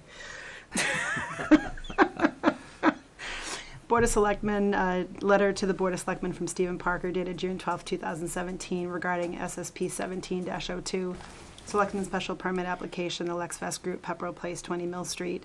Please be advised that the Planning Board at the regularly scheduled meeting of June 5, 2017 commented on the above referenced application, and there appeared to be plenty of space to operate a kennel as proposed. Stephen Parker, Town Planner. Do you want me to take the next one, or you want to go Sure. for it? No, I'll do it. It's Okay. The letter dated June 15, 2017, to Kayleen Gendron, Neshoba Boards of Health. Dear Ms. Gendron, I am writing in response to your memo dated June 5th in regard to SP 1702 for Operation Delta Dog at Purple Place, 20 Mill Street in Purple, Mass. We very much appreciate your prompt review of our application and are pleased to answer any questions you have. I am working in conjunction with the Executive Director of Operation Delta Dog, Lauren Burbridge. If you would like to discuss or meet in person, please let us know when your schedule would allow this. As you likely recall, your memo contained 4 items. The first was simply a reminder that the property is served by town water and sewer. Your second item suggested that a brief narrative about the use of space and sanitary methods to operate the business would be helpful. Operation Delta Dog plans to use the space at Purple Place in several ways. First, we plan to build out an administrative workspace with a small reception area, an office for the executive director, a shared workspace for part-time staff, and a meeting room for veteran visits. Second, we plan to build out a storage unit for marketing, collateral, and dog supplies, along with a washer dryer. Third, we plan to erect 3 kennel spaces for dogs. The remainder of the space would be used for dog training and socialization. A fenced outdoor area will be used for dogs to eliminate and socialize. Because we are a registered shelter rescue organization with the Massachusetts Department of Agricultural Resources, and because we are in the process of obtaining our assistance dog international accreditation, we are not only well-versed in the appropriate sanitation methods, but are required to perform them. We follow the Association of Shelter Veterinarians Guidelines of Standards of Care in Animal Shelters, which is considered the most comprehensive source of approved gold standard methods. These standards include, but are not limited to, ensuring kennel and training space are constructed from non-porous, impervious materials that are durable enough to withstand repeated deep cleaning, using appropriate washable bedding, supplies, and washing daily using our in-house washer dryer, building a proper ventilation system that removes heat, dampness, airborne microbes, and pollutant gases while allowing for the introduction of fresh oxygenated air, and physically cleaning and disinfecting, sanitizing all kennels, dog toys, food, bedding, and training space daily for at least the recommended time of 9 minutes per animal per day using detergents, degreases, an EPA-approved time of 9 minutes per animal per day using detergents. Repeated myself. An EPA-approved disinfectants shown to be effective against durable pathogens. For office space, trash will be emptied daily and office space will be cleaned at least weekly. If the board has additional recommendations for sanitation methods, we would be happy to discuss them and incorporate them into our current methods. The third item in your recent memo inquired about containment of pet waste to avoid constituting a nuisance. Because we typically adopt shelter dogs that are between 12 and 18 months of age, we rarely, if ever, have experienced a dog in our care eliminating indoors. Were that to happen, the waste would be removed immediately and placed in a sealed bag, which would then be placed in an outdoor double-walled barrel locking lid. The area would be completely disinfected and disposable cleaning supplies were used. Those supplies would also be bagged and moved to the outdoor barrel. The dogs in our care would use the outdoor fenced area behind Suite 100 to eliminate. Pest waste would be picked up immediately and disposed of in the same method as described above. While it is impossible to completely disinfect grass, gravel, and dirt surfaces, the removal of physical waste is adequate for cleaning an outdoor space. Any waste collected in the barrel would be properly sealed and brought to a dumpster daily. The fourth item in the memo asked about rabies certifications being tracked and maintained. Per Mass General Law, Chapter 140, Section 145B, all dogs over 6 months of age must be vaccinated against rabies except in cases in which veterinarian signs and the Board of Health approves a letter stating that to vaccinate the dog would be harmful to the dog's health. At Operation Delta Dog, our dogs have typically been vaccinated prior to being placed with us. So we maintain the vaccination schedule until such time the dog is adopted by its veteran, who then becomes the party responsible for such veterinary care. If a dog comes to us unvaccinated, we know that we have 30 days from the time the dog comes into our organization to vaccinate the dog. We maintain clear and detailed records for all veterinary care provided to any dog in our care, including the rabies vaccination certificate and tag, which we will acknowledge must be affixed to the dog's collar and available for inspection by authorized persons. We additionally recognize that proof of rabies vaccination is required to licensed dogs either individually or under a kennel license. The rabies certifications remain in the dog's file, which will be placed in a locked filing cabinet behind the locked door of the executive director's office and will be available for inspection by any authorized parties. We very much appreciate your consideration of our application and are happy to answer any questions you may have. If you feel a site visit would be helpful, please let us know. And when you would like to visit Pepperell Place, regards, Allison Manugian. All right, so we've gotten to the end of the exhibits. Is there anything that remains open other than the fee, Peggy, relative to submissions for their application? All right, so their applications are good. All right, so since Roland went first last time, do you have questions, comments? I do. Overnight stays, you have 3 dogs staying overnight? There's up to 3 dogs, typically worked with 1 to 2 dogs at a time. We do plan to have the dogs be there overnight in most cases when they're with us. We plan to have staff members come in between 6:30 a.m. and be there until 11 o'clock p.m. So they'll only be overnight a short amount of time alone. We also plan to put in video monitors with an alert system. We have 3 of our key employees are under 5 miles away from the building. We also would plan to work with the fire department, hopefully the police department, to tell them what is going on in that building, create adequate evacuation plans, understand if alerts are going off in the building, but we would be able to get to that space. The shortest distance somebody has to travel is 6 minutes away. I have a problem with dogs staying overnight by themselves, and I don't think people are supposed to be sleeping in commercial buildings. So there are many organizations in Massachusetts that are licensed shelter rescues that do this procedure where they do not have somebody, including the Animal Rescue League of Boston, where they do not have somebody that is staying overnight with animals. The video monitoring is a proven practice that you can do, especially with a very small number of dogs. If you're talking a kennel with 50 to 75 dogs in there, it's going to be a lot harder to identify that problem. But if we have video monitors in each kennel, and usually there's only going to be 1 dog there, it's considered a very safe practice. But 6 minutes could mean a lot for a dog that's by himself that's in trouble. It could, but that could also be somebody being on the other side of the building and coming there. 6 minutes? if somebody is a staff member and they're on the other side of the property, which is 190,000 square feet, and we're over in the conference room over there, that could take 6 minutes. And so we don't feel like that is a detriment, especially when some of the most well-respected animal shelters in Massachusetts and in New England and in the country use this very method. I don't agree with it. In the bathroom, you said that they go out in a gated or They would have a fenced area. And Yes. is there grass? Yes. For the dogs? Okay. And the rabies, you covered that. Are there any objections from neighbors, is my concern, because it is pretty close to neighbors? Yep, I want to get the board having the opportunity to ask questions, and then we'll ask about abutters. Okay. Do you have any other questions or comments? No. Roland? Well, my son happens to have a needs dog, so I'm familiar with what's going on. So the thing that I'm surprised at is that it is the overnight, so they'll be isolated, and it may not be the charter of your organization where the dog's supposed to be attentive to the vet to understand when they're getting into an episode. It depends on the needs of the veteran. So I have to kind of, if this is what my expectation is, I have to kind of say, okay, well, what is it that you guys are really doing? Because I'm a little concerned about leaving a dog unattended by itself, but I don't know what, like a veterinary hospital, what they do. Is there somebody out there all night long when you've got animals who are in cages because of surgery or anything like that? I don't know what they're doing there, or other kennels. And what's the requirements? Because I don't know of any requirement that says that they have to be physically on site, but I don't like that whole concept of nobody being there. The dogs could be barking all So night. again, You're going to monitor it. if we would monitor that, if there was a barking episode, typically I can tell you, because I've had these dogs in my home, they typically go to sleep.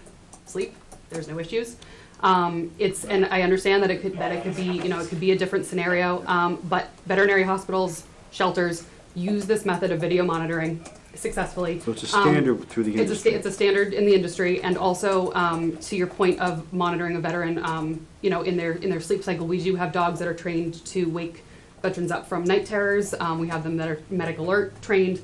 When we are talking about housing those dogs, it's for that initial period of time before they are matched with a veteran. So as soon as they're matched, they're going home with that veteran. They're staying there. The veterans will come back with the dogs to do training with us, but they won't be there any longer. So it's just the period of time that they're getting their initial foundation training. What's that typically take? So it depends. If we get a dog that is a super quick learner, it might be 4 to 6 weeks. If we get a dog that is on the younger side, I mentioned in the letter that we wrote that we typically tend to get dogs that are between 12 and 18 months of age. It's a good time to get a dog where they're at a good trainable stage and don't require typically a longer stay. Sometimes a dog comes to us that is absolutely perfect. We know a veteran who will make a great match with that. If they're not cat reactive, especially, we have so many dogs that, don't like cats, and a lot of veterans with cats. So if we find one of those, but they're a little bit on the younger side, then that might take 10 weeks. So it all depends. We also have a very active foster network. And additionally, we have very dedicated staff. So if there were to be any sort of, if we were to hear that there would be that there might be a storm coming, the dog's not going to stay there. The dog is going to come to one of our licensed foster care providers or come to one of our homes, which we are all also licensed as foster care providers. So we do have that in mind. We want to give the best to the dogs. Good to know. So and again, we're all right local, so it's very easy to do. If there was a time period that we could not have somebody in the building for those extended hours during the day, again, dogs would go to foster. They do very well there. They've gone to foster homes before. And again, we have a trusted network of fosters. And so what are your plans relative for noise abatement on the inside the facility? So we would plan to use, noise. We've talked about building out, making sure that the inside is insulated with, noise, I don't know what you call it, noise canceling material. Currently, the section of the building that we're proposing that they would take on is concrete block structure, both to the exterior of the building as well as the demising walls on the interior. So we don't anticipate any concerns. The existing tenants know it's currently around them as storage, long-term storage, so we don't anticipate any issues. If you're looking at the back of the building, so you're coming from over by the pharmacy, and if you're coming in that way as opposed to off Mill Street, Mhm. where would this be in relation? You would continue driving around the building till you get to the new front facade. Uh-huh. And it's, as you're facing that face of the building, it's on the far left. Okay, so the entrance that you would take to Oh, I get know to what the you're new talking place about, that yeah. just went in the, Yes. we just did the. The entrance where the gyms. Yes, Exactly. okay, Yep. thank you. Yep, and it's immediately to the left there, in that front concrete block. The completely Completely enclosed isolated, building yeah. that has an exit out to a loading dock. Where's the, I was looking on the plan, and I'm assuming, I thought it wasn't attached, but it was. I'm assuming that this is the, it says windows to be installed here with offices, and then this is a chain link fence. Is this the fenced-in area where they would go out? Correct, that's proposed, is where that would go. Okay. Yeah, and there's the loading dock, yeah, okay. I know exactly where it is. You're talking All about. right. I was trying to get that visually in my head. Do you have any, sorry, I didn't mean to No, jump in on you there. no. I just want to clarify too about the noise, because obviously the dogs would be needing to go outside to use the bathroom and exercise. They would always be supervised. So that again, you know, sometimes dogs might bark in play. They're typically not barking aggressively, at least if they're going to be successful in our program, they're not going to be barking aggressively. And we don't encounter that often, but they would be supervised every time they went out. Any other questions or No, comments? I'm all set. I just had a question that just totally left my head, which is really not a good thing. So I too, as you can tell, we're all pet people. So I too have concerns about leaving them alone at night, but I absolutely understand the video monitoring, and having been in that building and walked just for the last presentation that we went to, I said I need to actually start working out at the new gym just to walk to the new gym. It was a bit of a haul to get there, so I can completely see that it could almost take longer to get from one side of the building to the other versus, you know, somebody who lives in the area. But in terms of accessibility to it, if God forbid there were an event in the evening and emergency responders came, what kind of system is set up so that they know, because I assume there are going to be times when there aren't going to be pets overnight if you're in transition, or if, you know, there is a storm coming and you've decided to put a pet in foster care.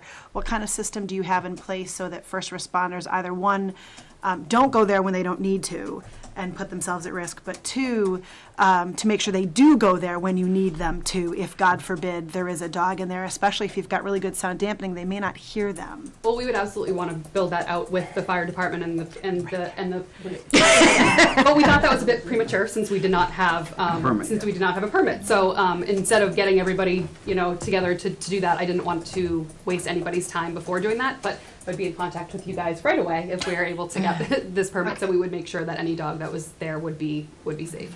All right, I think that for all of us, is, aside from, again, abutters and the such, is probably a primary consideration. Dogs are living, breathing animals and need to be cared for, and things come up that we can't anticipate, especially if there are unanticipated storms. You don't know if they're going to be afraid or not. One would hope that the dogs that are chosen have a little bit more nerves of steel, if you will, than other, but you don't know. They're alone. It's a big, dark building, and, you know, sometimes it takes them a while to get their own confidence. So, do you work with a vet? Yes, we work with Swan Corner Veterinary Hospital, and we are also looking, if, again, didn't want to be premature, What was that again? Swan Corner Veterinary Hospital. They've been working with us for 4 years, and they give us good discounts on, as a not-for-profit organization. They work with us and are extremely thorough in their care of our animals. All of our animals are additionally screened, even to a greater extent than a normal dog would be screened, into an adoption process, because we check their vision, their hips. We check for hip dysplasia because dogs need to be sitting and laying for long periods of time. So we check, we do all that, all the joints. We do regular veterinary checks. We do monthly checks with them while they're in our care.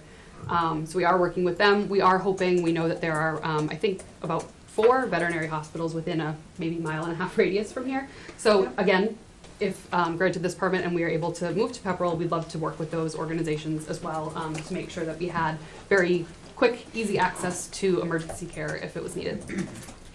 And then the area where they will be spending their time in the evenings when they are by themselves, how do you envision that being set out? Is it going to be a concrete floor? Are there going to be cushioned areas? How is that going to be set out? So typically, it's there's a concrete floor in there now. We would be epoxying over that to make sure that it was completely non-porous as per standards to make sure that, there were no ability for contaminants to get there.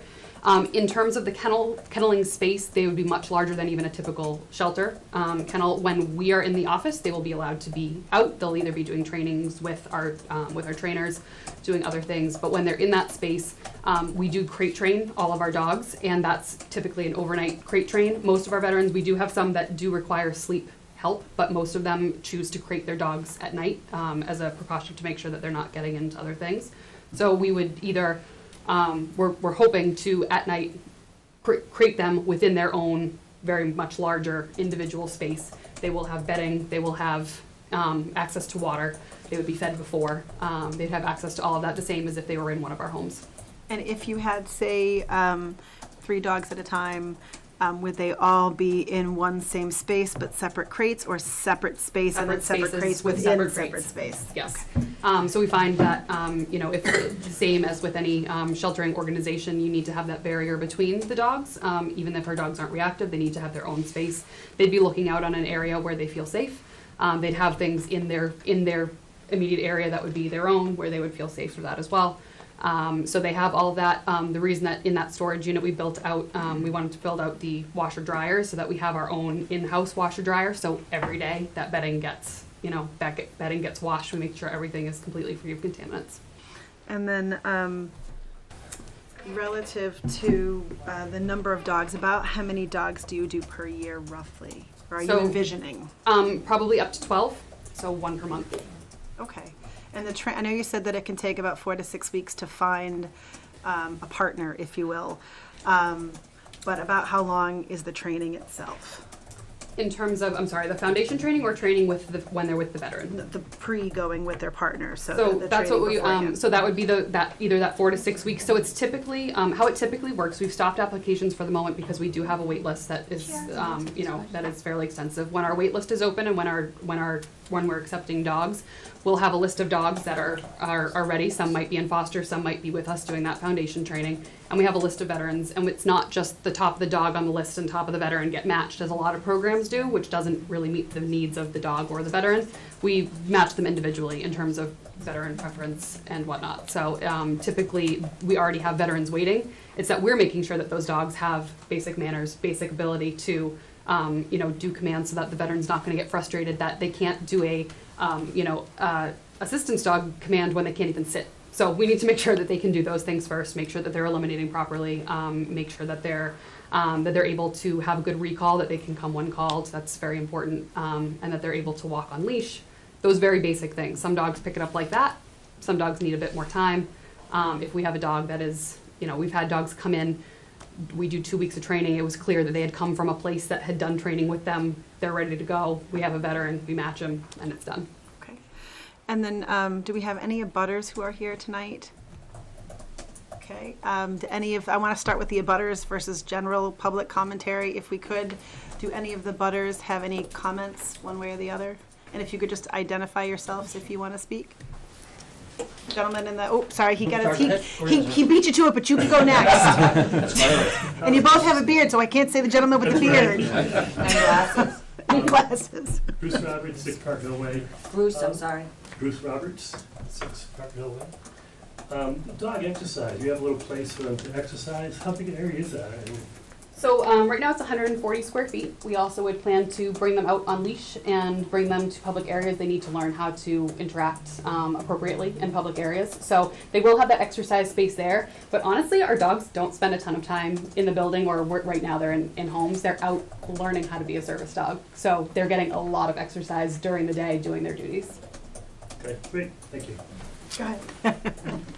Thank you. David Herman, 21 Tucker Street, Unit 8. Trustee of the Pepperell Knollwood Estates on 21 Tucker Street, representing 15 homes.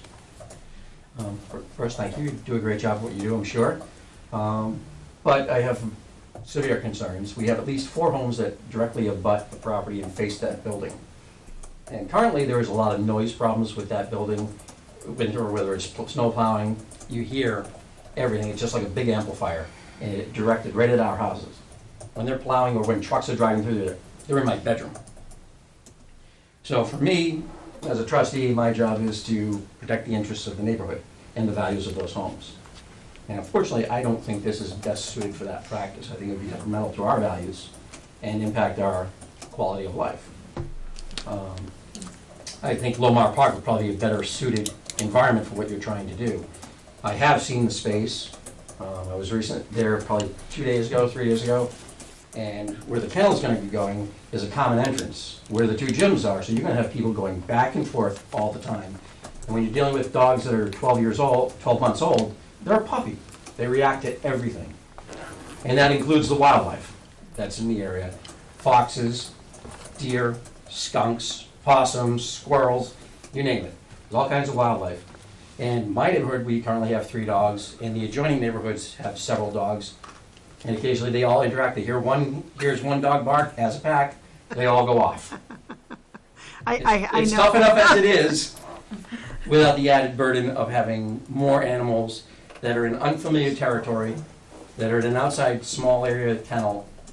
I'd have to say that as an association, I'm against it.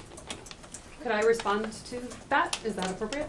Go ahead, and then we'll go to the next comment. I would just like to say that while you may think that and a normal pet dog, yes, oftentimes are reactive to wildlife, to squirrels. Mm-hmm. The whole purpose that we have these dogs is that they're not reactive. We do temperament testing with them prior to bringing them in. Mm-hmm. They are unreactive dogs. That's why they can be service dogs, because they need to be able to sit at attention with their veteran and perform a service. So even when they're coming into training, they are unreactive, and if they were, we would not be working with those dogs. Again, we will also be out in that yard. As we've discussed, the place itself is concrete. It would provide no additional noise to you in that way. A staff member would be in the yard with those dogs. If any dog was to start barking at someone, they would be brought in immediately, and we would walk them somewhere else. So I think that I understand your concerns, and I appreciate your bringing them to this meeting. I think that the difference is you're looking at dogs that are trained to be service dogs versus a standard pet. I can appreciate that.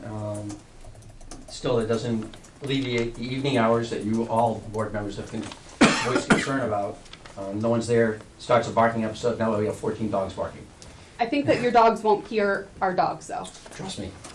The littlest noises, like I said, because the way that building is designed and where your area is abutting a hill, it creates a funnel for noise. We hear doors closing on cars. And a lot of the others are going to tell you a very similar story. It's just, unfortunately, that's the way that building is. And it's even worse in the wintertime when the leaves are gone off the trees. It's, we'll be there at 1 o'clock in the morning and the snowplow is on here beep, beep, beep, for 3 hours while they're using a front end loader to clear the parking lot. And not to mention how dogs would react to that. Sorry, it's just, I don't think that's the proper place for that. There's too many abutters, it's too confined, and the acoustic level, the way the building is designed, is hideous for the neighbors as it is. Okay, I'm going to get the gentleman way in the back. Hi, my name is John Willett. I'm at 13C Cottage Street. I believe we're one of the closest houses to Pepperell Place. We're also Cottage Court Condominium Association. I'm afraid I disagree with you. Quite frankly, I'm also a veteran.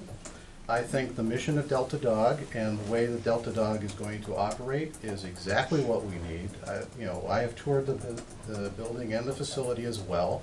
Quite frankly, the gym actually there has more noise coming out of it in the mornings, like at 5 or the early morning exercise class. I hear that.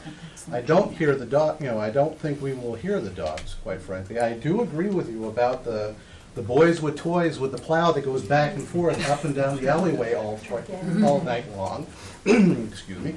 But bottom line, quite frankly, myself and the members of the Cottage Court Condominium Association are really in favor of this. We absolutely support the mission, and we think you'd be great neighbors. Thank you. All right, do we have anybody who hasn't spoken yet who wants to, who is in a butter? Go ahead. I'm Kathleen Razzaboni. I live at 5A Parker Hill Way. Our house faces where they're going to put the kennel. The noise you think isn't going to be good enough that our dogs won't start them barking or vice versa. We don't believe where you want to put the kennel is appropriate. We disagree, all our neighbors disagree. There's a more appropriate places in Pepperell to place what you want to do, which I think is wonderful, and we need, but not where you want to put it. You'll have plenty of abutters that object to this. Thank you.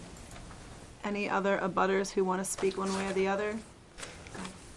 Sandy Herman with 21 Tucker Street. Is there an outdoor observation, like a video system or something? So, because like to the point of noise with kids doing wheelies in the back when it's ice and snow and the plows, and is there any way, because back to the dogs being there alone at night and them hearing the noise of anybody that's kind of screwing around back there, I guess it goes back to the concern of the dogs being there alone at night and things happening out of your control in the neighborhood there. So is there any kind of video system or anything in place to help with something like that? And maybe that would all help us, going forward as well with some of the issues. So I'll let Allison speak to you if you want to speak to the outdoor, and I can speak to our indoor. Absolutely, yeah. So the entire property, we've been involved with the property for about a year at LexFest, and there are exterior cameras. This is the first I've heard about the noise concerns on the exterior of the building, and we are certainly open to conversations to see what we can do about that. It's not our intent to plow all night keeping people awake, certainly. There are recording cameras back there, and it's certainly something I think that our facilities manager has been in contact with the police department about, what do we do about the kids? On the one hand, generally they're innocent and kind of biking and skateboarding and stuff. On the other hand, it's not the right environment for them to be doing that. So that piece of it is something we're certainly aware of. And again, we can certainly talk about ways that we can all work together as neighbors to mitigate things. And just from the inside, just what I'm talking about for what we have, yes, we discussed that we would have video monitoring within our own system, so if there was any disturbance whatsoever, whether it was because a dog heard a plow outside or because they heard somebody else's dog, which, again, if you've been in that section of the building, you can't hear anything coming in, so I don't think dogs will be reactive to anything outdoors. But we have we would have the video monitoring set up for that. Do you have the ability through the video monitoring, and I don't even know if this is technologically possible, but I'll ask anyway, for when they are by themselves to monitor internal noise level? Yes, we would get an alert anytime. For them, in terms of if they're making excess noise versus at the outside level. So if they're internally, if they're barking repetitively or doing anything like that, I guess we would get an alert to our phones as soon as if a bark happened. If a bark happened for longer than 10 seconds, we get an alert to the phone. Okay. We would pay attention to that. We would see, is this situation, is it just a lonely dog that wants some loving in the middle of the night? It could be that. Usually they'll quiet themselves right down. Again, have been a foster for many years, worked with many fosters. If they don't, that's when one of us goes in, sees what the issue is, and that would be what we would do. But that we would get an alert directly to the phone. We'd have an on-call system of people who would be monitoring that for that night. So I think that's a pretty foolproof plan. That if 10 seconds of noise happens, we get an alert. Does any abutter who hasn't spoken yet have a question or comment? Go ahead. Yeah. Anthony Razzaboni, 5 Parker Hill Way. I too have concerns about the noise, but even more so as the business grows. What's to prevent from going from 3 dogs to 10 dogs, 12 dogs, and up? So even as our business is growing, our model will stay the same. We don't anticipate ever being an organization that is churning out just many, many, many dogs. That's not in our organizational strategy. It's not in our 3-year plan or our 5-year plan or our 10-year plan. So also our lease with the LexFest group stipulates that no more than 3 dogs can be kept on the property at one time. That's a 5-year lease, so you know that unless we were going to go renegotiate the terms of the lease and completely change our entire strategic plan, that's not going to happen. If that is the case, and you're looking to restructure that lease, how do we as abutters find out about that? Is that something that we're gonna get a registered letter letting us know the lease is up, we're restructuring to bring more animals in? Absolutely, because I would assume that would need additional, if we were to get a permit with a specific number of dogs attached to that, we would need a new permit to do that. Okay. It's only for 3. Okay, more thank than you. 3, and then they'd have to come back before us. All right. All right, are there any abutters who want to speak who have not spoken? Is there anyone in the audience who is not an abutter who has questions or comments? All right, go ahead. Haley Lakin, 38 Lawrence Street. My husband and I have worked with a number of different dog rescue organizations over the past 5 or so years and have had the privilege of volunteering with Operation Delta Dog, I think, for the last 3 years. So since they were a very small group, we've opened our home to fostering temporarily a number of different dogs from the organization while they were awaiting their turn for the training program and then ultimate placements with veterans. And we've been really proud to see 2 of the 4 dogs that graduate, one just a couple weekends ago with their veteran and the service dog certification, and 2 still working towards that privilege. The dogs are all selected from rescue dogs for a certain type of temperament and behavior coming into the program. When they've stayed in our home, as Lauren mentioned, we crate the dogs at night while we're sleeping and also any time that we leave the house. And so this is a common expectation. And again, dogs are pre-screened for those behaviors. Not all dogs make it. We had a dog live with us for a part of one summer last year, ended up not being the right dog for the program and actually was adopted by our friends. So it turned out to be a really great story. But it's an amazing organization to work with. The training director has been a longtime dog trainer and owner of training facilities within this area. Really great person to work with, as well as the founders of the organization. So having worked with a lot of different volunteer groups, this one's a really special one to work for with great people, but also just a really great mission. And I think we would be really proud as a community to have this organization here in Pepperell.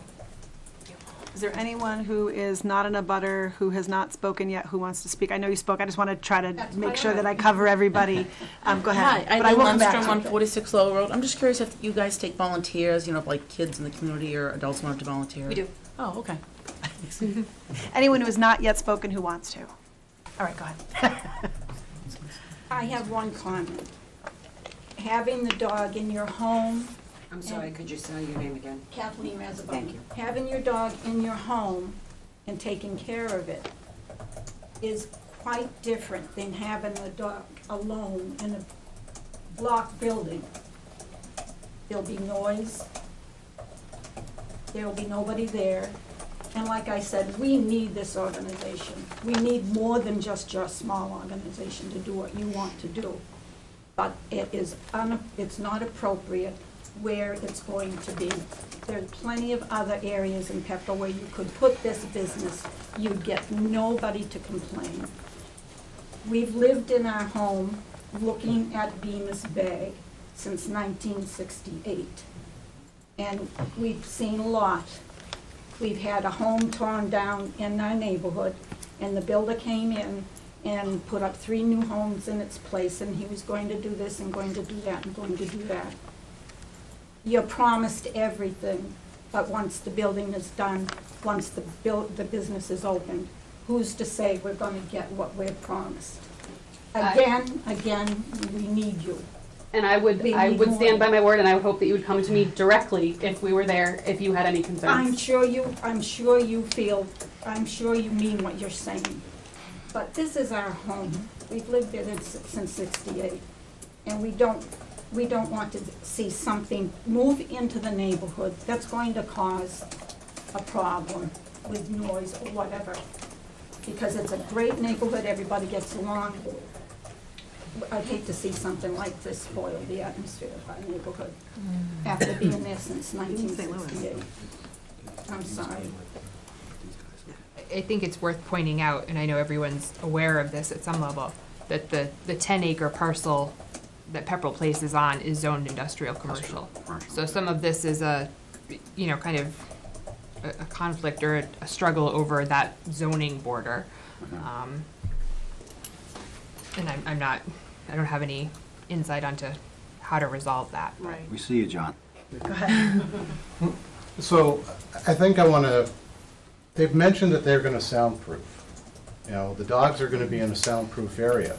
Do you have any idea about the level of soundproofing? Because dogs bark at a certain decibel level, they can hear certain things. So in other words, if the soundproofing is of a certain rating, then you're not going to hear the dogs outside the building because the sound dampening. So from that standpoint, the objection of the dogs are going to be barking, we're going to be hearing the noise, can be easily mitigated by the appropriate decibel reduction and saying that that's what we're going to put in.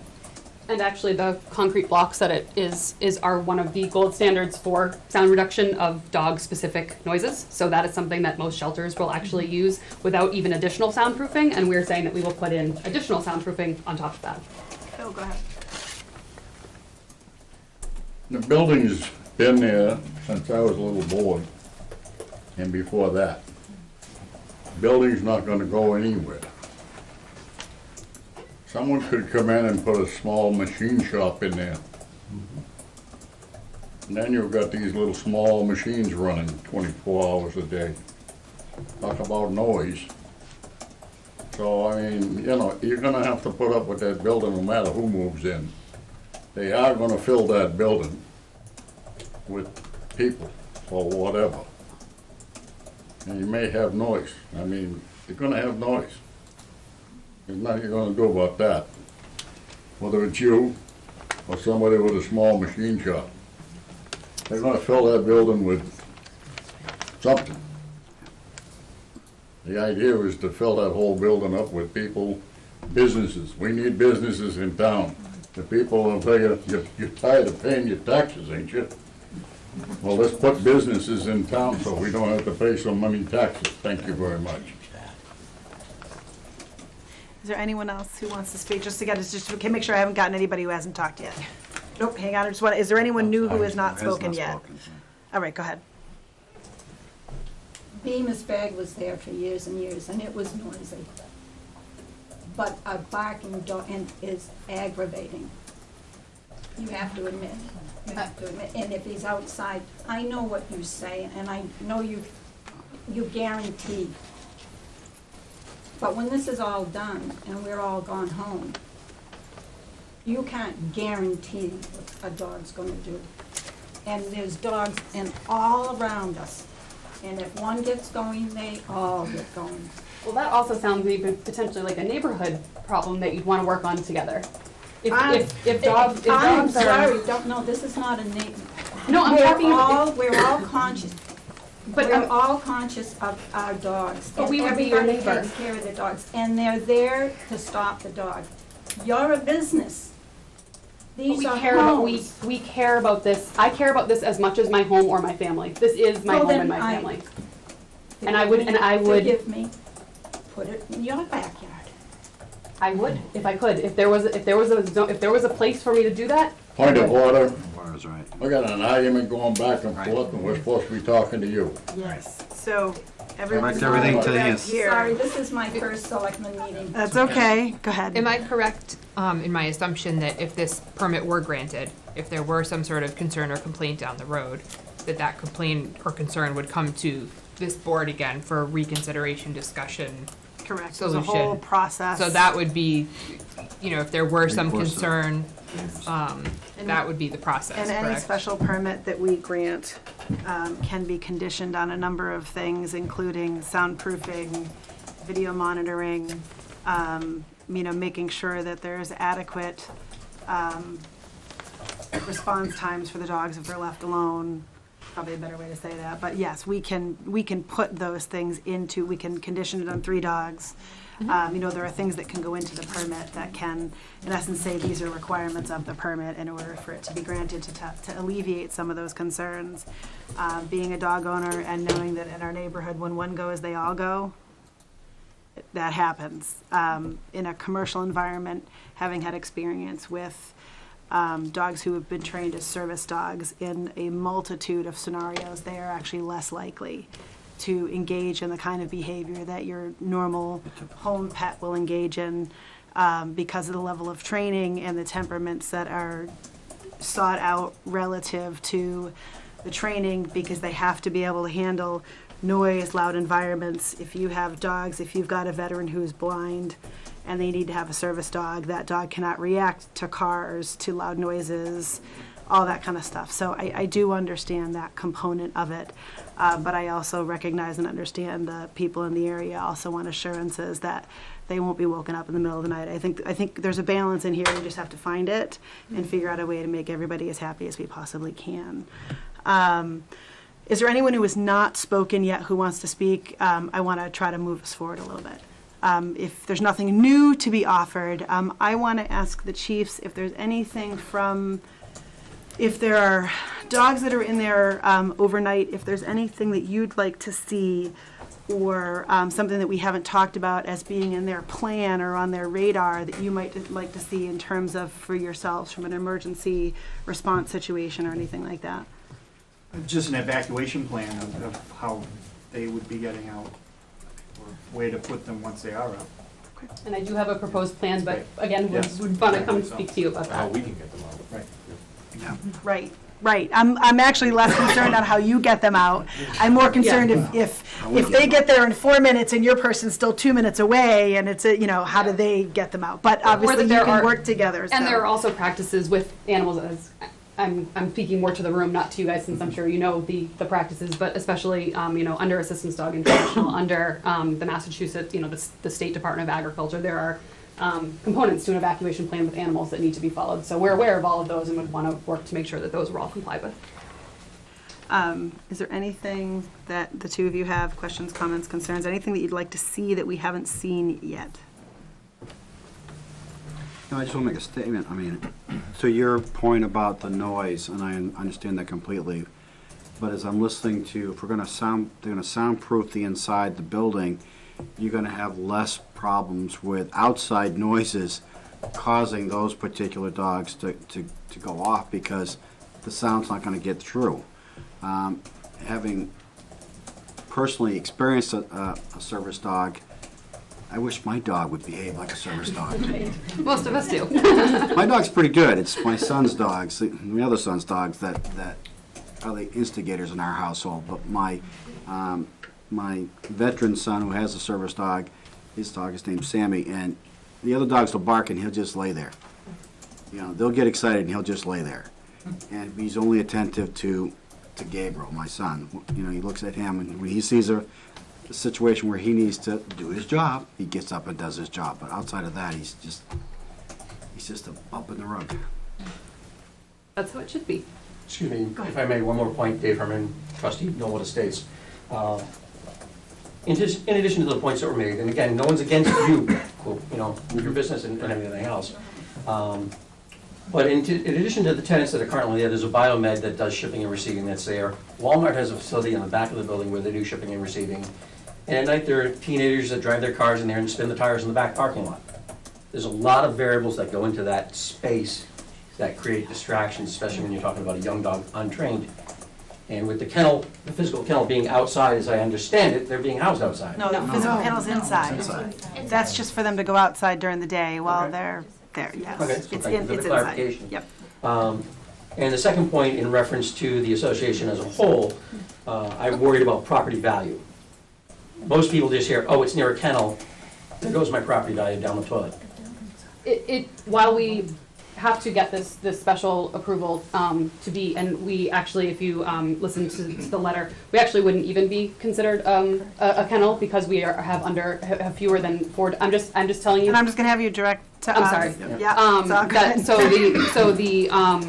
You don't even need a kennel license until you get to 4 or more dogs in the state of Massachusetts. So we actually technically wouldn't even be considered a kennel, which is why this is in a weird gray area, and that's why we're here.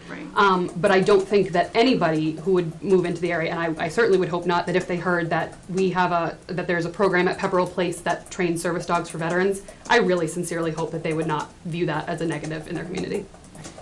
Unfortunately, that, just people from the outside looking in, they ask what's the local business plan like, and they're just gonna see, well, this one's got a kennel license. They're not gonna really care at that point. It's just an immediate detractor.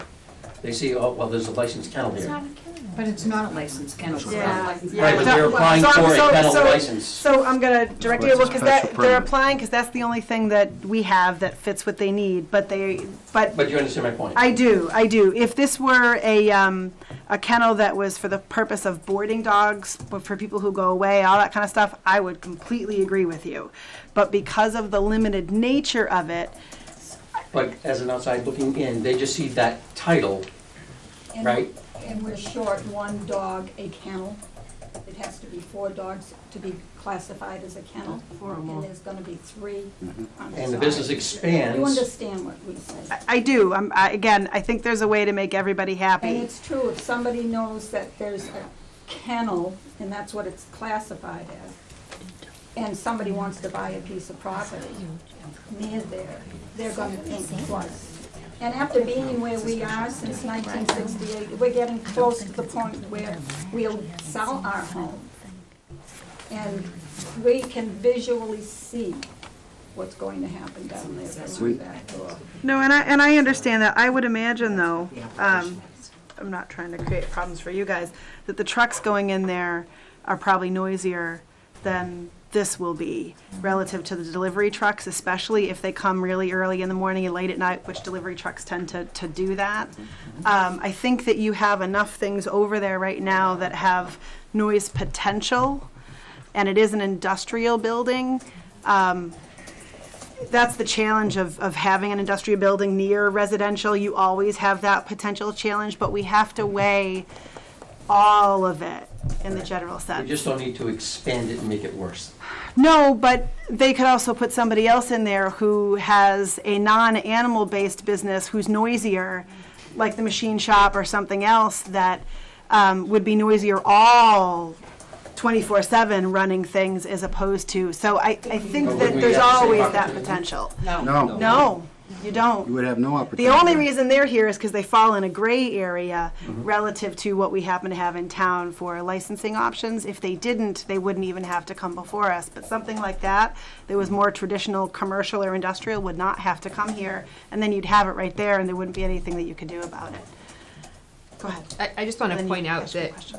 as the commercial property owner, it's in our best interest to not have tenants who are causing a disruption, whether it's noise or any other kind of impacts. And you have angry neighbors. And we're, we have, not at Pepperell Place as of yet, but at our other property at Phoenix Park and Shirley, which is 300,000 square feet and 70 tenants. We've, spoken with potential tenants and said this isn't a good fit because of the impacts that it would have on our own tenant base. So we're very cognizant of these kinds of concerns, and if we weren't completely comfortable that Operation Delta Dog and our general construction contractor can work this out, we wouldn't be going forward with it either. You have a question. But there again, for you you. won't Wait, be wait, living there. we're gonna, one at a time. I have a One at question time. for you as the trustee. How many houses are in your development? 15. And did you actually meet with them and everybody feels the same way that you do? I haven't had a chance to really meet with everybody at this point. When the initial letter came out, we were on vacation and the families are in and out. My immediate neighbor, who the back of his house also faces this building, is currently in the Bahamas. So I haven't had the opportunity, but. So this is just your opinion, not the rest of the neighbors? Is at least 4? Okay, and do you have any issues with the way Pepperell Place is run now? Do you have any noise concerns? No. Well, Other than what's been mentioned already, which I'm sure they weren't aware of. We didn't know how to go about letting anyone know. You have to talk to the chair. Go ahead. Yes, Ed Razzaboni, 5A Parker Hill Way. I understand what he's saying on Cottage Street. They're directly in back of the building. Us up in Parker Hill, on Knollwood Estates, or even the other condominiums further down the road. When the foliage is gone and winter is here, everything carries. Everything echoes from down below. We have been there 49 years. Demas was a good tenant. Your shifts would come in from 7 to 3, 3 to 11, 11 to 7. You'd hear the people coming out, some would be boisterous, get in the cars, they take off. They were gone. Once the shifts were over, they were gone. Here you have something that's there 7, 24, 7 days a week, and our interest is really about the dogs that could be in the neighborhood. Now, when up in our hill, we all have dogs. My son, my other 3 neighbors. UPS truck comes up, or the FedEx truck comes up, they bark. It's good. It's the security. I look out, I see what it is. If the truck is gone, they go off the hill, the dogs stop barking.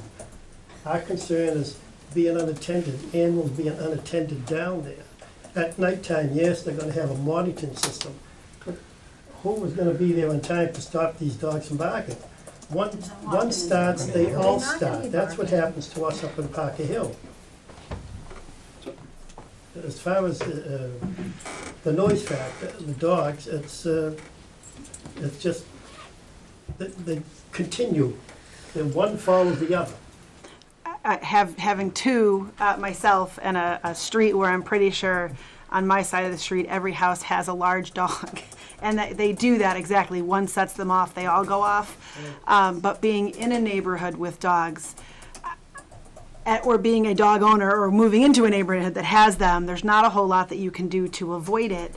And from all the things that they're willing to put into place, I think they're less of a risk than your neighbor's dog in terms of waking you up in the middle of the night with the soundproofing, all that other kind of stuff. If all that is put into effect and if it all follows that. If we gave them a permit and that were a condition of it, that would have to be part of the whole thing. That's the whole goal. Mr. Razzaboni, my question to you is, you talked about when Bemis Pack was running 3 shifts, and you talked about the only noise issues from your perspective were only during shift changes. So if I understand, so what you're telling me is that the machinery inside the building running 24/7, you did not hear. Get used to it. If You get used to you it. get used to it, or if their doors were open, many a times their doors were closed, and you would hear the change of shifts, and that was it. Or you'd hear the trucks pull in, geared down. Everything backed outside up the and building. doot, doot, doot, as they backed up to the receiving door and they were shut down. Then you heard them start up and take off. At least you had quietness in between. You know what I mean? Once they were gone, they were gone. Now, this past fall and this past winter, they were jackhammering down there constantly, restructuring doors and windows, and they did a beautiful job, bronze doors and windows. It really looks nice. They did landscaping. But they stopped for their shifts. They left at 4 o'clock, then you were quiet. When they repaired the roof, they had a tanker truck down there, and it was constantly pumping up for about 2 weeks, hot topping the building, whatever they were doing to the roof. But when they shut down for dinner time, they shut down and went home at night. It was quiet. That was it. Right. Well, outside the jackhammering inside, everything was external noises, correct? Right, and the kennel's going to be external. No, it's internal. It's inside the But building. there's a chained-in fence outside. Only when they're there during the day to let them out. They will be with a person, not at night. They Yes, go she back is inside. Why is those conditions? Yes. It's all internal. But are they She's talking about the guaranteeing they're going exterior to be a kennel to person keep 'em with that outside. dog, so it's not gonna keep outside? them outside. Yes, that's what she said, that when, Why? during the day, when there's someone there till You were 11 this. o'clock at night. People, one at a time. We cannot have audience commentary, we can't hear, and it doesn't record. So they were very clear that it is inside during the day when someone's there, which I think she said till 11 o'clock, correct me if I'm wrong, that it's only from 11 until I think 7 in the morning where they're unattended, but they're inside, they're in a contained area, and within that contained area, they're inside of a crate. So that they are completely inside behind cement walls that will be soundproofed. So the likelihood that noise will be outside is very slim. During the evening hours, because again, they're inside an area that's isolated inside a crate. Go ahead. Yes, I'd like to address a certain thing. Name again, please. John Willett, 14C Cottage Street, the one that's right next to the back. In fact, before the fences went up, the Bemis workers would be sitting along our fence, having their lunch breaks. As far as the noise going away, I'm sorry, when the AC kicks on that building, you know, to ventilate that nice industrial space, it happens at all times of night, and it does wake you up. Phil is right, you do get used to the noise, but bottom line, my terror is that honestly, there's gonna put a machine shop in there, or some other thing that is gonna run 24/7, and it's going to be a lot louder than 3 dogs when they're outside barking, which would be only when they're out there exercising, because they're gonna be inside in a soundproofed area. The biggest noise issue that I honestly have comes from the plowing that goes back and forth in the middle of the night, or from the landscaping that happens on Sundays or whatever else at weird times that just goes on forever. So, you know. And the owner is here. She's taking Yes. notes of these Exactly. things so she can take them back. And so I appreciate the forum and the fact that you can actually address some of the other things. You know, I'm even a little bit more concerned about the church, that maybe they're gonna eventually sell that and put up a McDonald's. You know. You may get mixed reviews on that. I'm just saying, they serve breakfast all day now. But you know what I'm getting at. You know, that's also zone commercial, and that's gonna be, you know, something true, they that could we be. won't have any say in.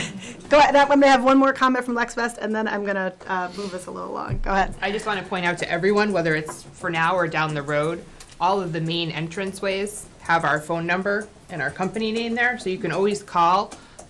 My name again is Allison Manugian, and if you go through our directory structure, there are only 5 or 6 of us, so it's not going to take you long. You're going to find me, and you know we're happy to think through and kind of work through these things. You know, already having heard them, I'm thinking, oh, well, that's not a problem. We can talk to the landscaper, or you know, these kinds of things. So call anytime. We are your neighbors. I'd like to ask her one question. Go ahead. How many more units do you have to fill? At this point, we don't have the building already demised into units. Not yet. Correct. So our longstanding practice Feasibility of, here and other places has been to build out the spaces as a tenant comes along with an interest. At this point, I would say the building is probably 40% yeah, filled. yeah, So there's, you know, tens Yes. of thousands of square feet. yeah. So potentially, you've got space for one huge company to come in, Square feet left. or 6 more little ones. Correct. Noise potential. There are a lot And of there won't be options. dogs. Is it new? One little, If it's new. If it's not new, I'm gonna move us on. one little. But- Go ahead. Well, I After Phil's wasn't done yet. Yep, no, Miss. after you're done. You keep going. My other statement was, I was in a service, I served over in Vietnam, and I want to tell you, this thing you're doing for a veteran who comes over and is not right and needs a service dog, I commend these people, and I firmly believe that this should go through. The dogs serve more than just a guide. They serve as a loving companion. There's a whole lot that goes along with that, including just the dog therapy. Having seen that in hospitals and such, there's a multi-level component to what you do. Go ahead, if it's new. My one little thing is, I know you have other businesses going in there, and there's nothing we can do about that. But we did have the, a chance to say something about this business. That's why we're here. Yep, tonight. and that's okay. And we are glad that you're here. It helps Right. us to make sure that whatever we do, we want to balance as much of the concerns as we possibly I can. understand the problem, not the problem, the issue is the business service dogs. It's a sensitive subject, and if you're against it for any reason at all, it's not popular. But I hope the board understands where we're coming from. But you live in the area, I understand. And like I said, we're all dog people. We understand the whole barking chain. Go ahead. Just a quick clarification question on the Name, please. Sandy Herman, 21 Tucker Street. What were the hours? Did he include the weekends as well? I know you said 6 to 11, so that does cover weekends too? Yep. Okay. All right, is there anything new that has not been asked? Yes. You promise it's new? Brandon, All right. just a quick question directly to you. What directed you to Pepper Place versus Lomar Park? And just look at me when you answer. Sorry. I'm new to this too. I've never had to come and plead our All case about good. this It's all kind of good. thing. Just keeps it neutral. We were very impressed with the Lexfest group and what they had to offer in that space. We felt that this particular place was the right home for us. I can't tell you every specific component about that, but you know that when you're working with an organization who really seems to hear your needs and feel, also passionate about what you're doing and to feel proud to have you as part of their group, that was something that we found with this particular location that made us feel very hopeful to move forward with them. So that is why I honestly and maybe naively never actually anticipated this, the amount of, non-support from abutters, just because I know having worked with service dogs, having worked in the animal field for 12 years, having worked and with this specific, type of dog for a long time, it's so different from a pet dog. It's so different from a shelter. And I wish that I could bring you all to see the dogs and what they do. And it's not about, feeling like attacked as a service program. It's not that I think that that's an unpopular opinion. It's that I wish that we had a better way to educate the public about how this group would really have no impact aside from being a great resource for the community. So I'm going to move us forward. My only concerns are making sure there's adequate soundproofing, to make sure that the video monitoring is in place. I'm not thrilled about the video monitoring overnight, but I think so long as it works and it's in place, and you have a vet who's on board with you in terms of the video monitoring from pet safety in that regard, I can probably move past it. But I'm not too sure that we'd be very forgiving if there were an incident that could have been prevented if they were left overnight. We would not be forgiving with ourselves. Yes, so understood. I can assure you that would. So I think having anything that we're done, having conditions in there dealing with the soundproofing, the video monitoring, and the like, the 3 dogs would all need to be in there as a requirement, so that if you were looking to deviate from that in any way, you'd have to come back. Roland, what are your thoughts? Pretty much, you're going to have the same concerns, and I think they've pretty much addressed a lot of how they're going to handle that. So, to me, it's obviously no more than 3 dogs. We can put that into a stipulation in the permit. The soundproofing we can also do. The evacuation plan can also be part of a motion, so it becomes part of the permit. And I'm in favor of it. I'm not in favor of it. I am totally against leaving animals by themselves overnight. There's a commercial kennel owner in town that I've known for 10 years, and I talked to her at great length about this and the other dog kennel, and her first thing was, you cannot have dogs stand by themselves at night. It's just a big no-no. So for that reason, I totally respect what you're doing. I respect efforts that are made for veterans, but I would say absolutely not, solely because, well, I have 2 reasons. First reason is because dogs are being left alone. There's too much that could happen. And the second reason is, I've listened to everybody in the audience, and there's 6 people that have spoken out against it, and one in favor, the one in favor is a resident, and the other one that's in favor just works with the organization. So, as an elected official, pardon me? I'm a resident. Oh, you are? Yes. Okay, so as an elected official, it's my duty to do what's best for the town, but to also represent the people. And there's certainly enough people here in the audience that have objected to it adamantly and have said stuff more than once, so I can't support it. All right, so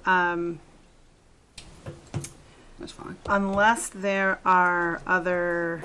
It has to be an affirmative vote of all 3 members of the board to approve it, just so you know. Okay, so unless there are any other comments, questions, concerns that are new, is it new?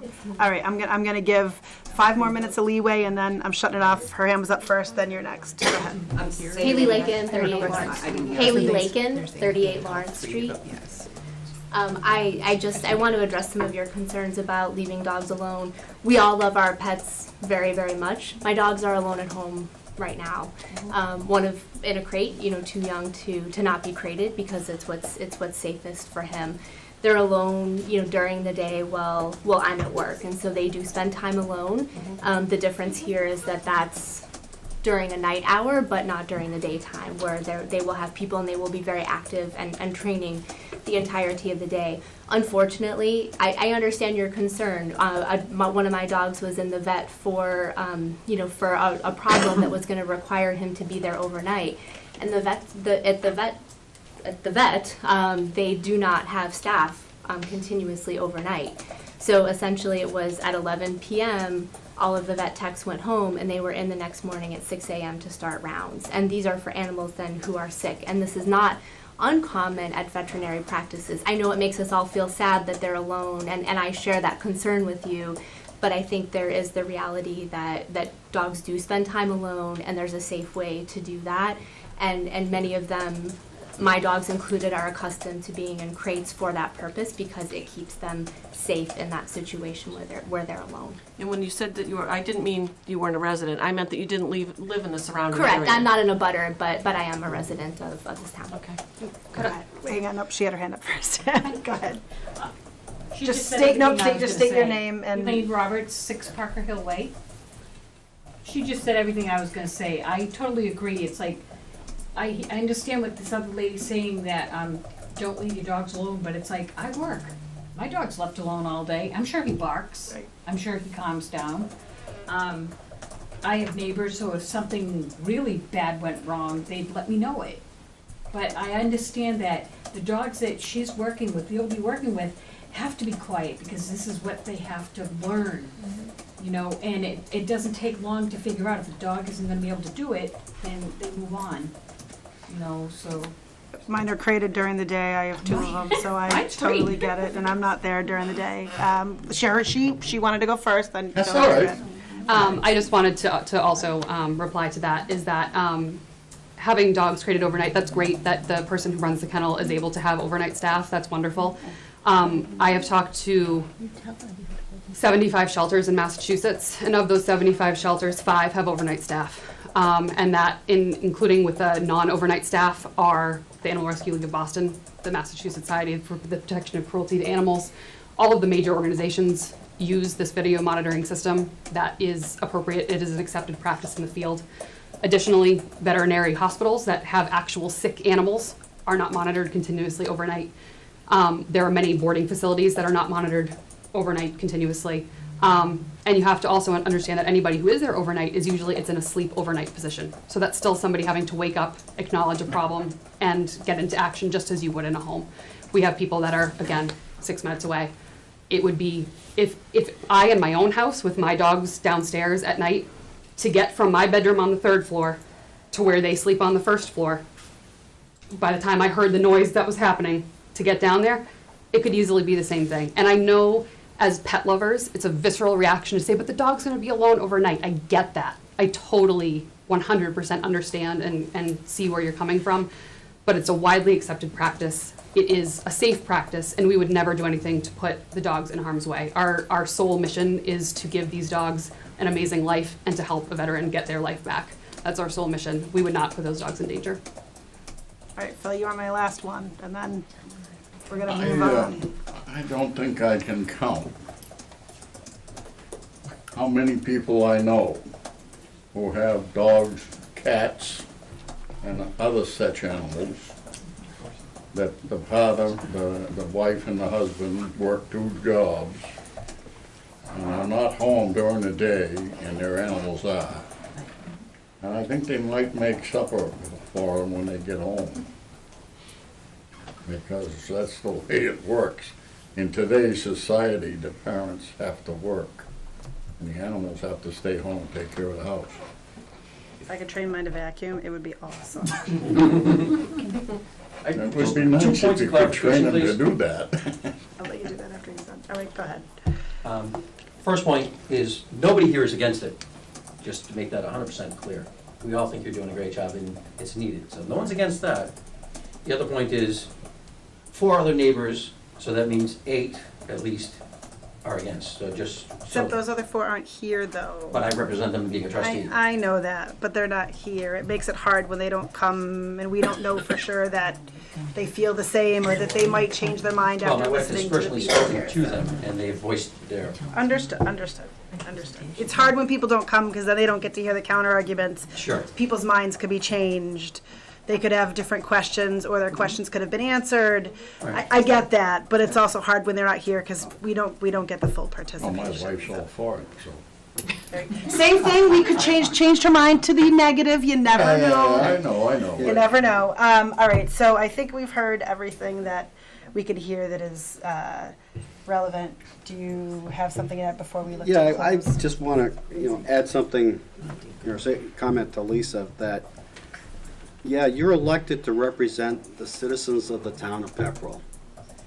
That doesn't mean that when you come to a meeting and a small group of people voice an opinion, that that's the opinion of the total town of Pepperell. I didn't say it was. But what the illusion that you gave was, or the inference that you gave was that you were against it because you had 6 people here who spoke against it, but we've had many people who didn't say anything tonight. So we don't know if they're for or against it that are in this room. So it's, I think, it's a little bit of a leap to say that, okay, that most of the folks don't want this. I didn't say most of the folks don't want it. I said that the ones that came here and spoke Well, are I'm talking about outnumbered. even here. They're here, and the ones that are here are mostly against it. And I don't I didn't necessarily say that it was the believe whole that's town. true. I didn't speak yet, but Go ahead, identify yourself. Alice Rasboni, 5 Parker Hill Way. I just wanted to put my 2 cents in, mostly about the property values. That's mostly what I'm concerned about. It's such a dense area. I think that would really, be detrimental to potential buyers.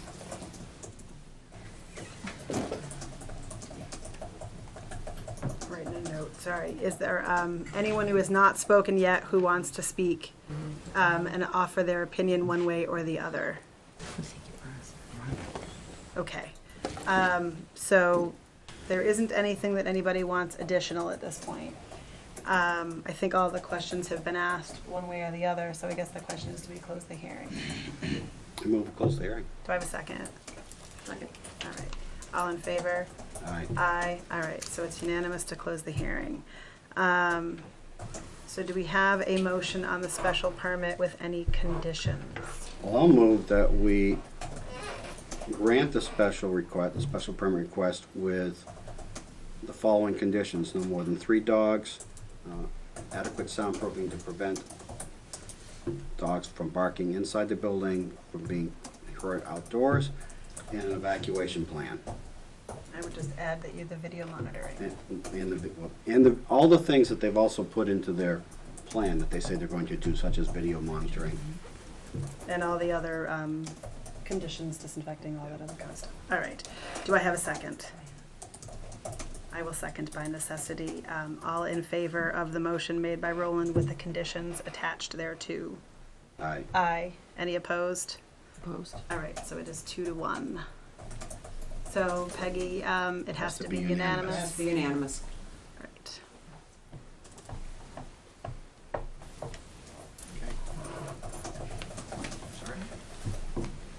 So that's a no? Apparently not. So usually our 2-1s are, or 1-2, depending on the direction, whatever the majority is, but apparently for this it has to be unanimous. So, no. Unfortunate for the community and for us. I agree. Thanks. Put a lot of hard work into it. We did. so we did. Thank you. Thank you.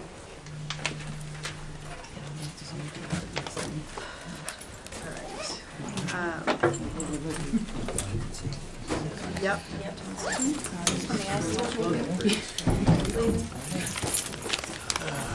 Mark,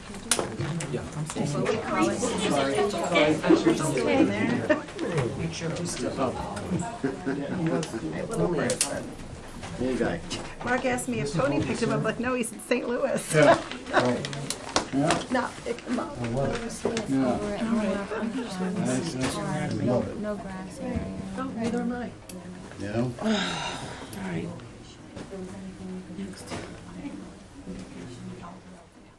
I could move in there with 3 dogs, and guess what, they'd all bark.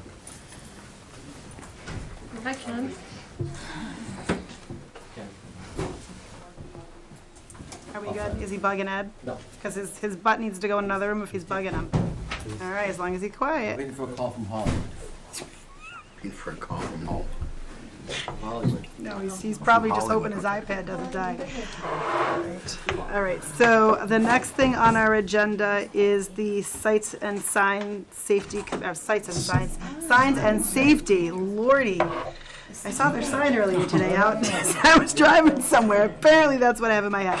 All right, is the Signs and Safeties Committee for the draft Railroad Square Improvement Plan. It is also the last thing on our agenda for the evening. Thank God. So, Mark, I'm going to let you take this away. Yeah, I'm going to turn it over to Ken. All right, Ken, you can take it away. And the Should have brought Harley, we could have had a 3-dog night. There you go. You've got the memo in your packets sort of summarizing the history, long and storied. We've been down this road a couple of times. I will point out there was one typo halfway down the second paragraph. It says we did the field test in the summer of 2016. That was actually 2015. It's been that long. Oh, ironically enough, right before that, it does say the 2015, so there you go. So basically, what we've got here is the plan to upgrade, minimal upgrades to Ray Road Square, improve pedestrian and traffic circulation through the area. It's exactly the same plan we presented a year and a half ago. In your packets is also the conceptual plan that's prepared by NIMCOG. Very, very similar, but the staff, Sign and Safety Committee, Police Chief, myself, Rowley, we thought it contained some elements that were not conducive, not Pepperell.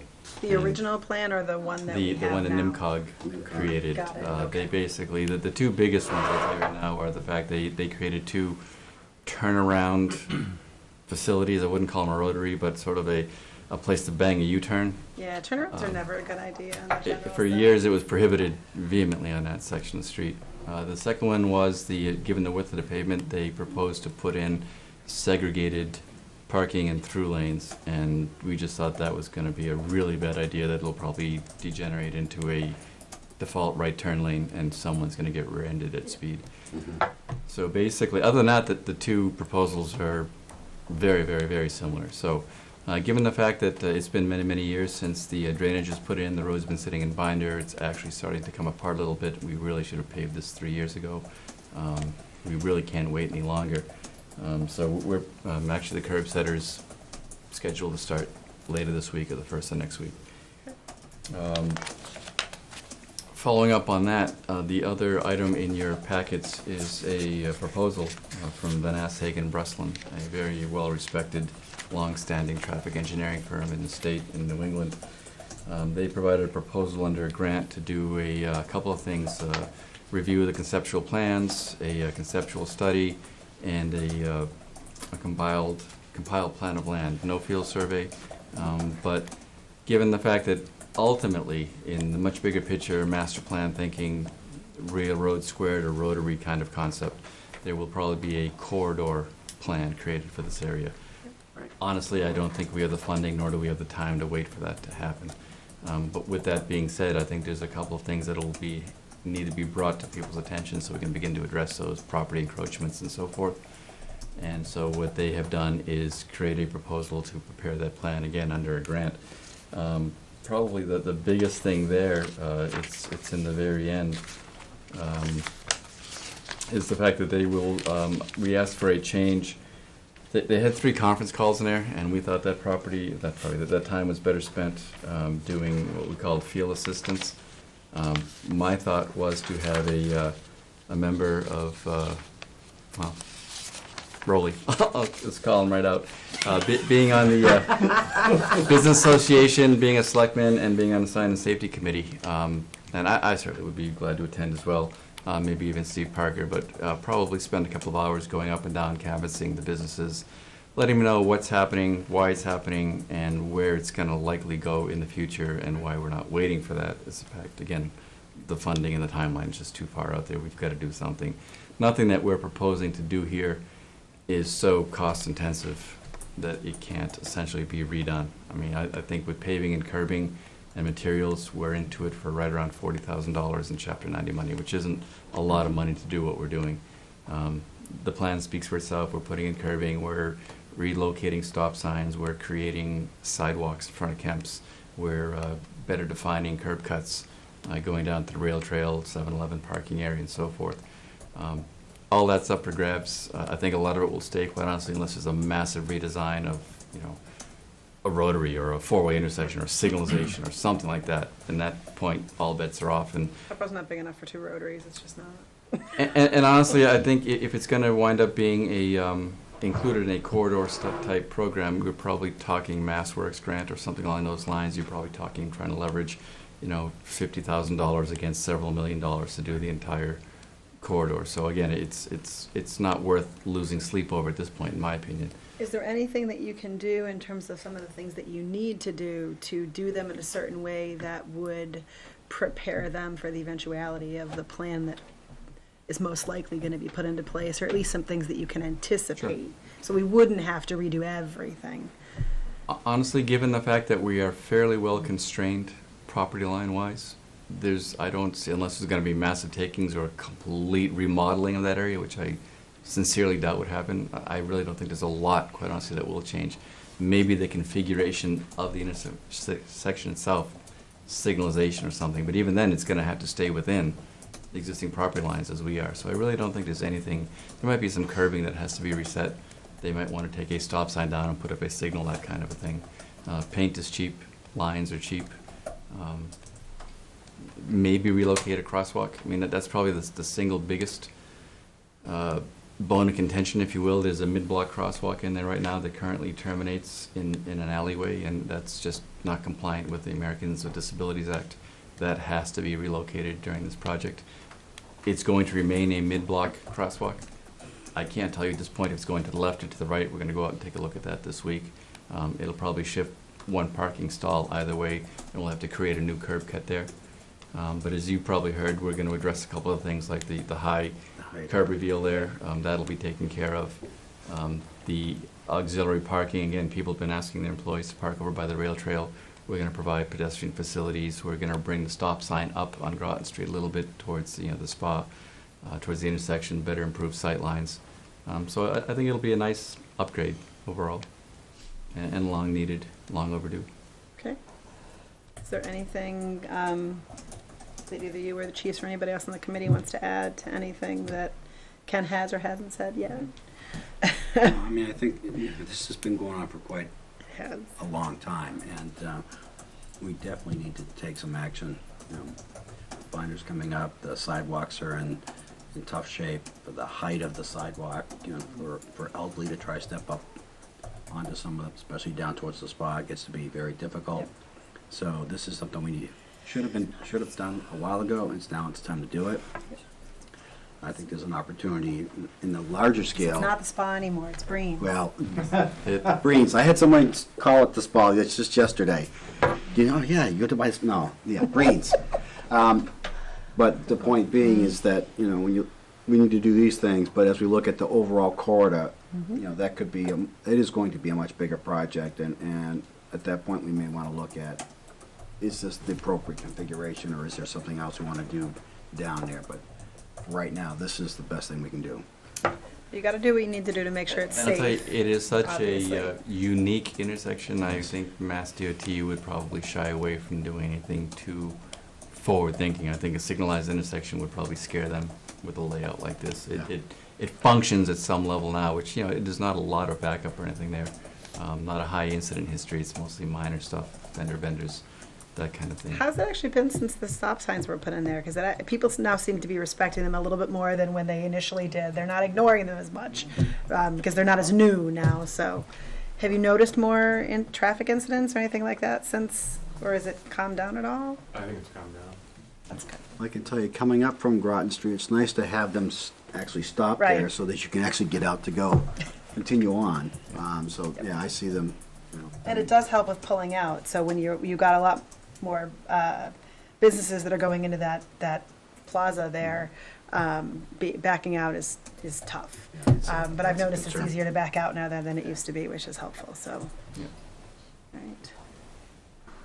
Is there anything that you need us to do tonight, or is it just a general update in terms of where you are and where you're going? Absolutely. Just as the memo says, it's basically addressing a bunch of Mhm. long-standing overdue issues, and we are moving on it because we just can't afford to wait anymore. Got to do what you got to do, and you got to take advantage of the nice weather while you can. So, Phyllis, if I could, Yeah. Ken and I met, and obviously, I think that the Signs and Safety Committee play a very valuable role here, but as well as you could see one of the agenda items, as Ken aptly pointed out, in the contract pertains to really getting out and talking with the businesses that are there, because there's been an awful lot of time. The timeline is probably as long as the Railroad Square itself, with regards to what's been proposed, what's out there, what's not happening, what's happening. The administration has taken a very proactive stance to make sure that we adjusted some of that time. And we also are looking very carefully at the Mass Works program, which is a major undertaking of a grant program that I think this will help position us for. It's up to $1 million, isn't it? It's up to $1 million. The second piece of it is that we have, through grant funding, once again, $45,000 for a master study of the town, which this will play some role in that process. So I think by doing it in an incremental feature, I should say fashion, it will be featured as, I'm sure, a talking point as we get into the master space study. I think as long as the increments are working together and everybody's communicating to make sure that you don't do something that would be really costly to undo, the piecemeal is okay as long as everyone's talking. I know the puzzle pieces aren't going to fit perfectly, but you can get them really close. Right. And Ken knows this. I feel very strongly that the Board of Selectmen are the road commissioners for the town and should be fully informed, even obviously Roland's on the committee, as these processes take place. Because you're going to get the phone calls. We're going to get the phone calls as to what happens out there. And as Ken also indicated, it's a very difficult delineation of property lines, which will have to be undertaken at some point in time. You know, that's been sitting out there for how long, Ken? Decades? Oh, decades. Yeah. So we have to get to the root of the situation in order just to position ourselves for I'm falling asleep back there, I heard that. Mass Works or As I said, everything we're doing is actually coming from the property lines inwards, so I'm not worried about encroaching outwards. It'd be in the future that you'd need to. Now, are you talking like maybe fences that might be in the right of way, or that would be a bit of more of a challenge? Yeah. Driveways and fences are a little bit more workable. Buildings can be tough. Yeah. How would you manage, practically speaking, a building that is in the right of way? Luckily, that comes under the auspices of the Board of Selectmen. I knew he was going to say that. I have no problem telling you it's there. Look at sweaty pants. Good luck. Honestly, I've never seen an easement granted or that you would probably wind up having to be a less than hospitable process. Yeah, see, that's not fun, I'm just saying. Are they, the ones that potentially have encroachments, are they more of a commercial or residential nature? Do you have? Commercial. It's just one, right? Yeah, I think that that's the one that we know, but again, that's what ultimately the survey would tell us. I mean, I can tell you right now where Breen's is right now, I mean, the property line, I believe, is a pin in the sidewalk. We're talking inches. I mean, back in the day, that was not a problem. There was no such thing as zoning setbacks. Right. But it's too tight to call, and that's why I said we are erring on the side of caution by coming That makes inbound. sense. Fair enough. All right. Anything else? Is there anyone in the audience who has any questions? Can't be about the dogs, though. Just saying. You just have to identify. Just have to identify. Thank you. Just curious, crossing Breen's, that side street, where currently the Jersey barriers are. What's the plan for that area? I see you got extended curbing, I'm assuming, coming around the corner? Yes. Yeah. Curbing, center line, a relocated crosswalk, and a new stop sign. Very, very minimal. Because that's one area we don't want to invest a lot of time and money in that the owner of that property has got an approved site plan for, which includes significant upgrades on Railroad Street. Is that railroad? Yes. And so we don't want to invest more than we have to there, but it'll be enough to define the traffic and control it. Okay. I was concerned, didn't know if you were gonna maybe put some concrete pillars or something to prevent a car from going through his front door. I'm assuming that's why the Jersey barriers are there. No, that's to show his property, pretty much. Oh, really? And those buildings, going through his doors, the least of his worries, that whole building is slated to be removed. Yeah. The entire site will be remodeled, redeveloped. His plans have been in the works for 3 years, haven't they? Long time. Yeah. Or more. Does anybody else have any other questions? Go ahead. Just have one observation. Grover Pillsbury, Thank 18 Maple Street, lot 58. The state is very huge on putting rotaries in now, and the funding provided is to do that. And I would ask the board, and in consideration of any of that, town of Merrimack, Massachusetts just went through that, and a totally perfect 4 intersection square is now a squircle. I mean, that's what the people in the town call it. And that's about what they are in the general This place, sense? I mean, it's so bad.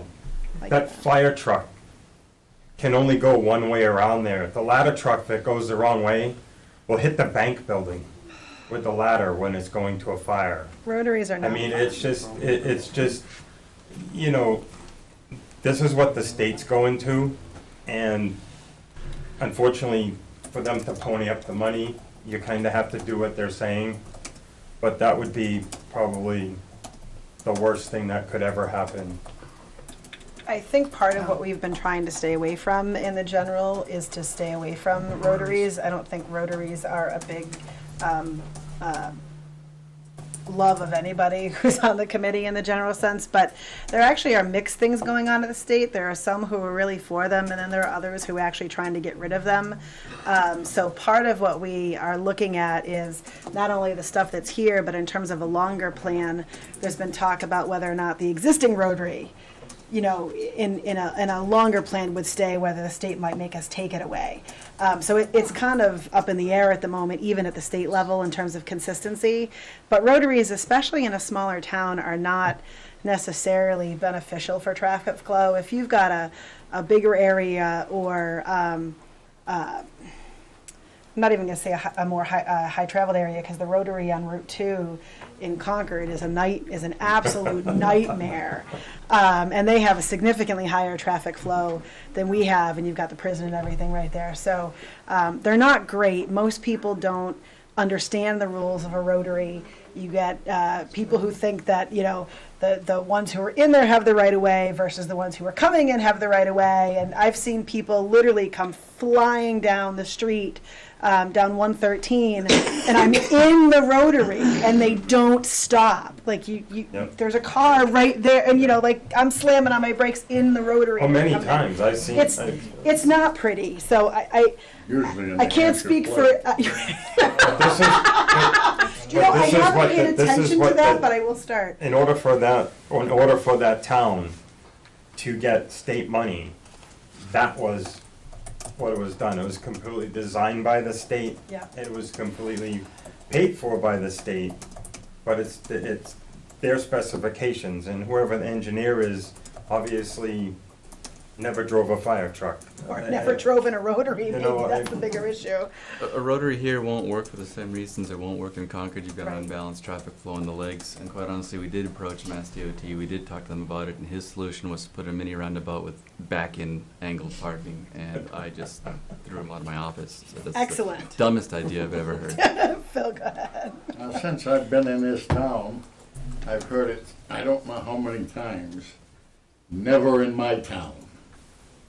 Oh, the road. And that's the a rotary. street light. Oh.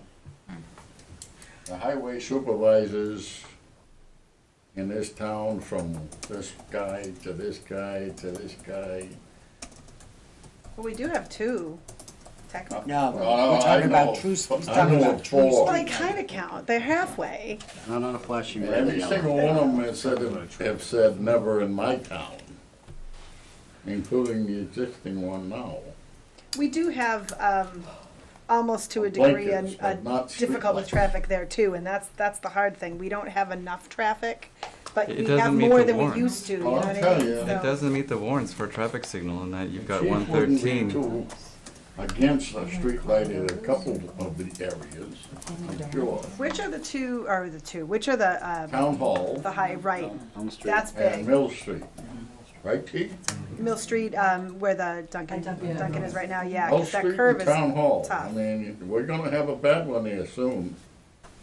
We've had a few, but not as, no fatality yet. And they're both I think. Shirley Street's awkward roads too. They have blind spots as you're coming around them. And people, Self-imposed, and those well, are and both, people go those are flying both solvable too, with yeah. property issues. Again, I'm telling you, they don't meet the warrants. You need Traffic signal. That's for sure. Understood. Did you have your hand up to ask a question, or did you just move your arm out?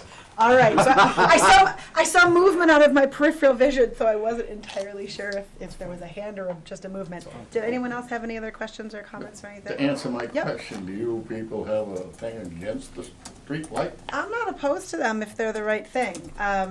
I think that we're sort of in an in-between in different spots where we have a lot of traffic, but the question is, do we have enough traffic to justify it? But you're right, Mill Street and Elm Street are really tough Is it the spots. state that gives you a problem because it's a main road? There's, I think there are standards that you have to meet in order to qualify for streetlights at certain intersections.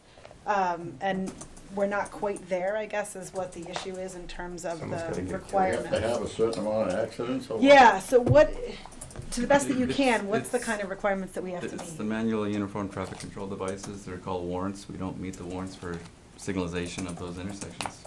It's What- that simple. What are, Major I don't wanna roads, hold you to minor the spot. roads, Okay. traffic flows, percentages of which one, and in this case here, like I said, 113 is essentially a chicane. You'd be putting in a signalized intersection to basically stem the flow on the through street.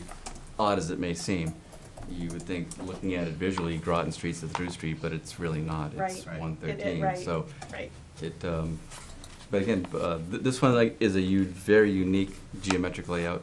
Mill Street and Main and Elm can be resolved with property adjustments for sightline. Taking a property, removing the wall. I mean, they're both blinds. The instance there are not Very geometric. blind. It's pure blind sightlines. They're both resolvable with property adjustments. I'm actually surprised there are not more accidents coming out of that Dunkin' Donuts parking lot when people are coming out of the drive-through. Because you cannot see as people are coming around that corner, and they do come around pretty quick. All right, is there anything that anyone else needs to add on this particular issue? All set. All right, so there's no action to be taken on this. It's the last thing on our agenda. Is there anything else that we haven't talked about at this point? Nice job, thanks, Ken. Well said. Thank you. Thanks for the heads up. Go ahead. Not Just- on this, but can Yeah, I? just identify yourself, just I'm for the, Rose Page, 195 Brookline Street, and I'd like to address this to Mr. Andrews. is it on something that's on for the evening, or? Well, it's in regards to a letter that I sent him, and I haven't had a chance to respond back, but I'd kind of like it on record that I have responded, because he responded to me, Okay. and you guys all got my letter. If he's comfortable with it, I'm okay with it. I don't like blindsiding people on No. things that aren't on the agenda, so Are you I mean- comfortable with it as our town administrator, and I'm a resident wanting to ask you a is it, question? is it what is the letter in relation to? It was in, I sent you all a letter, you all got a copy of my letter, The about issue, the just regional dispatch. Yeah. But I specifically asked for one specific question, and you answered me back saying for $15.96 in a bank Oh, it's a check, FOIA request. that you would provide me with a copy of the agreement, which I was able to see online. I'm not foolish, I can read it, but, so, but my one I'm gonna have you direct your question to me. So my one statement to your town administrator was, what was the fee should the people of Pepperell want?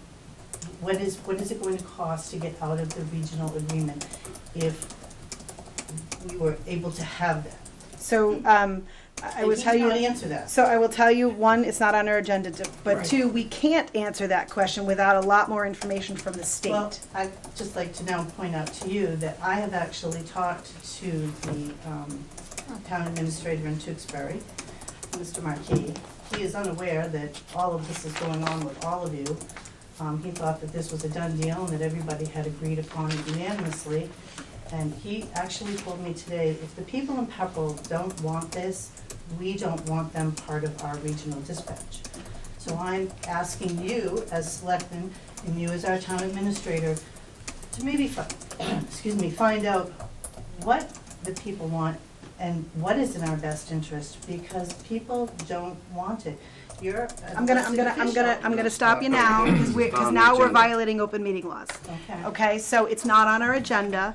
We've not only had this at a town meeting night, but we He had. wasn't there, he was sick. I understand that, but we also had an informational session where the people from Tewksbury and Dracut were there. we had chiefs from other towns, and then the State 1-1 regional director was there to ask questions. So if you want to send another letter, or if you feel you haven't gotten an adequate response to the letter that you have, you can reach back out to our office How do I through get the it normal onto your channels. agenda for another meeting, so that other people can come? I mean, our chiefs clearly don't want this. So again, I'm gonna start now, we're violating open meeting laws. If Okay, you so wanna I'm come asking in, you- if you want to come ask me. into town hall and sit down with Mark at a No, I don't scheduled want to come in and sit down appointment, at town hall. I would he like to can come to give the you the, selectmen's right, meeting. but he can give you the procedure.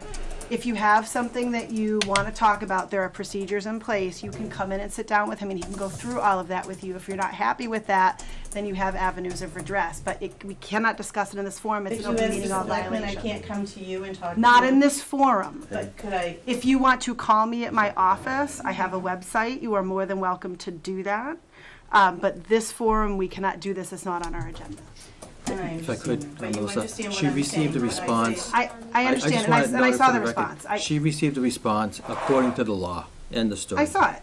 Thank But you. again, it's not on our agenda, I'm not going, Grover, I'm not going into it, it's not on our agenda. We're not going down. We're- There's a way to get something on the agenda, for people to get something on the agenda. I understand that, and that has occurred multi-times over. It's not on our agenda for tonight. There are options. But we You can come- get it on You agenda you for are a again future more than welcome to reach out to me. You are more than welcome to reach out to Lisa. I'm not speaking for you, but we all have local in town. Roland's local in town. Mark is accessible. We are all accessible. We can't do it in this form right now. It's not on our agenda. But I asked you to put it on an agenda and you didn't. All right, so do we have anything else that is on the I agenda? believe our This selectman is just out of said line. something. This is way out of line. And again, there is a It's staged. This is procedure. all But staged. she just asked you a question. Yeah, it's staged. Anyway, so do I have a motion? So you're to going adjourn? to ignore, you're going to ignore my question. I'm not ignoring, you're not on the agenda tonight for this She particular asked you a issue. question. You answered her questions all night. This is not on our agenda for tonight. We don't have the ability to discuss it without it being on our agenda. And that is a private issue. We have a procedure in place for how things get on our agenda. We've done, no, I'm not going into the regional tonight. When is the next selectmen's meeting? It is August, is it the, 14, we I have to think it's look, we the have to look at the 14th. date. It's a Monday. It's scheduled for the 14th. I think, yep. Something had come up, Melissa, just so you know. Yes. Yeah, but we can have it on the agenda. Yeah, so this is all staged. This is So it is on, it's the What is 14th fake? at the moment. So, the 14th is our next meeting. Yeah. All right. Great. Do I have a motion to adjourn for this evening? Need a motion to Thank you. adjourn? Do I have a second? All in favor? Aye. Any opposed? All right, we are adjourned for the night.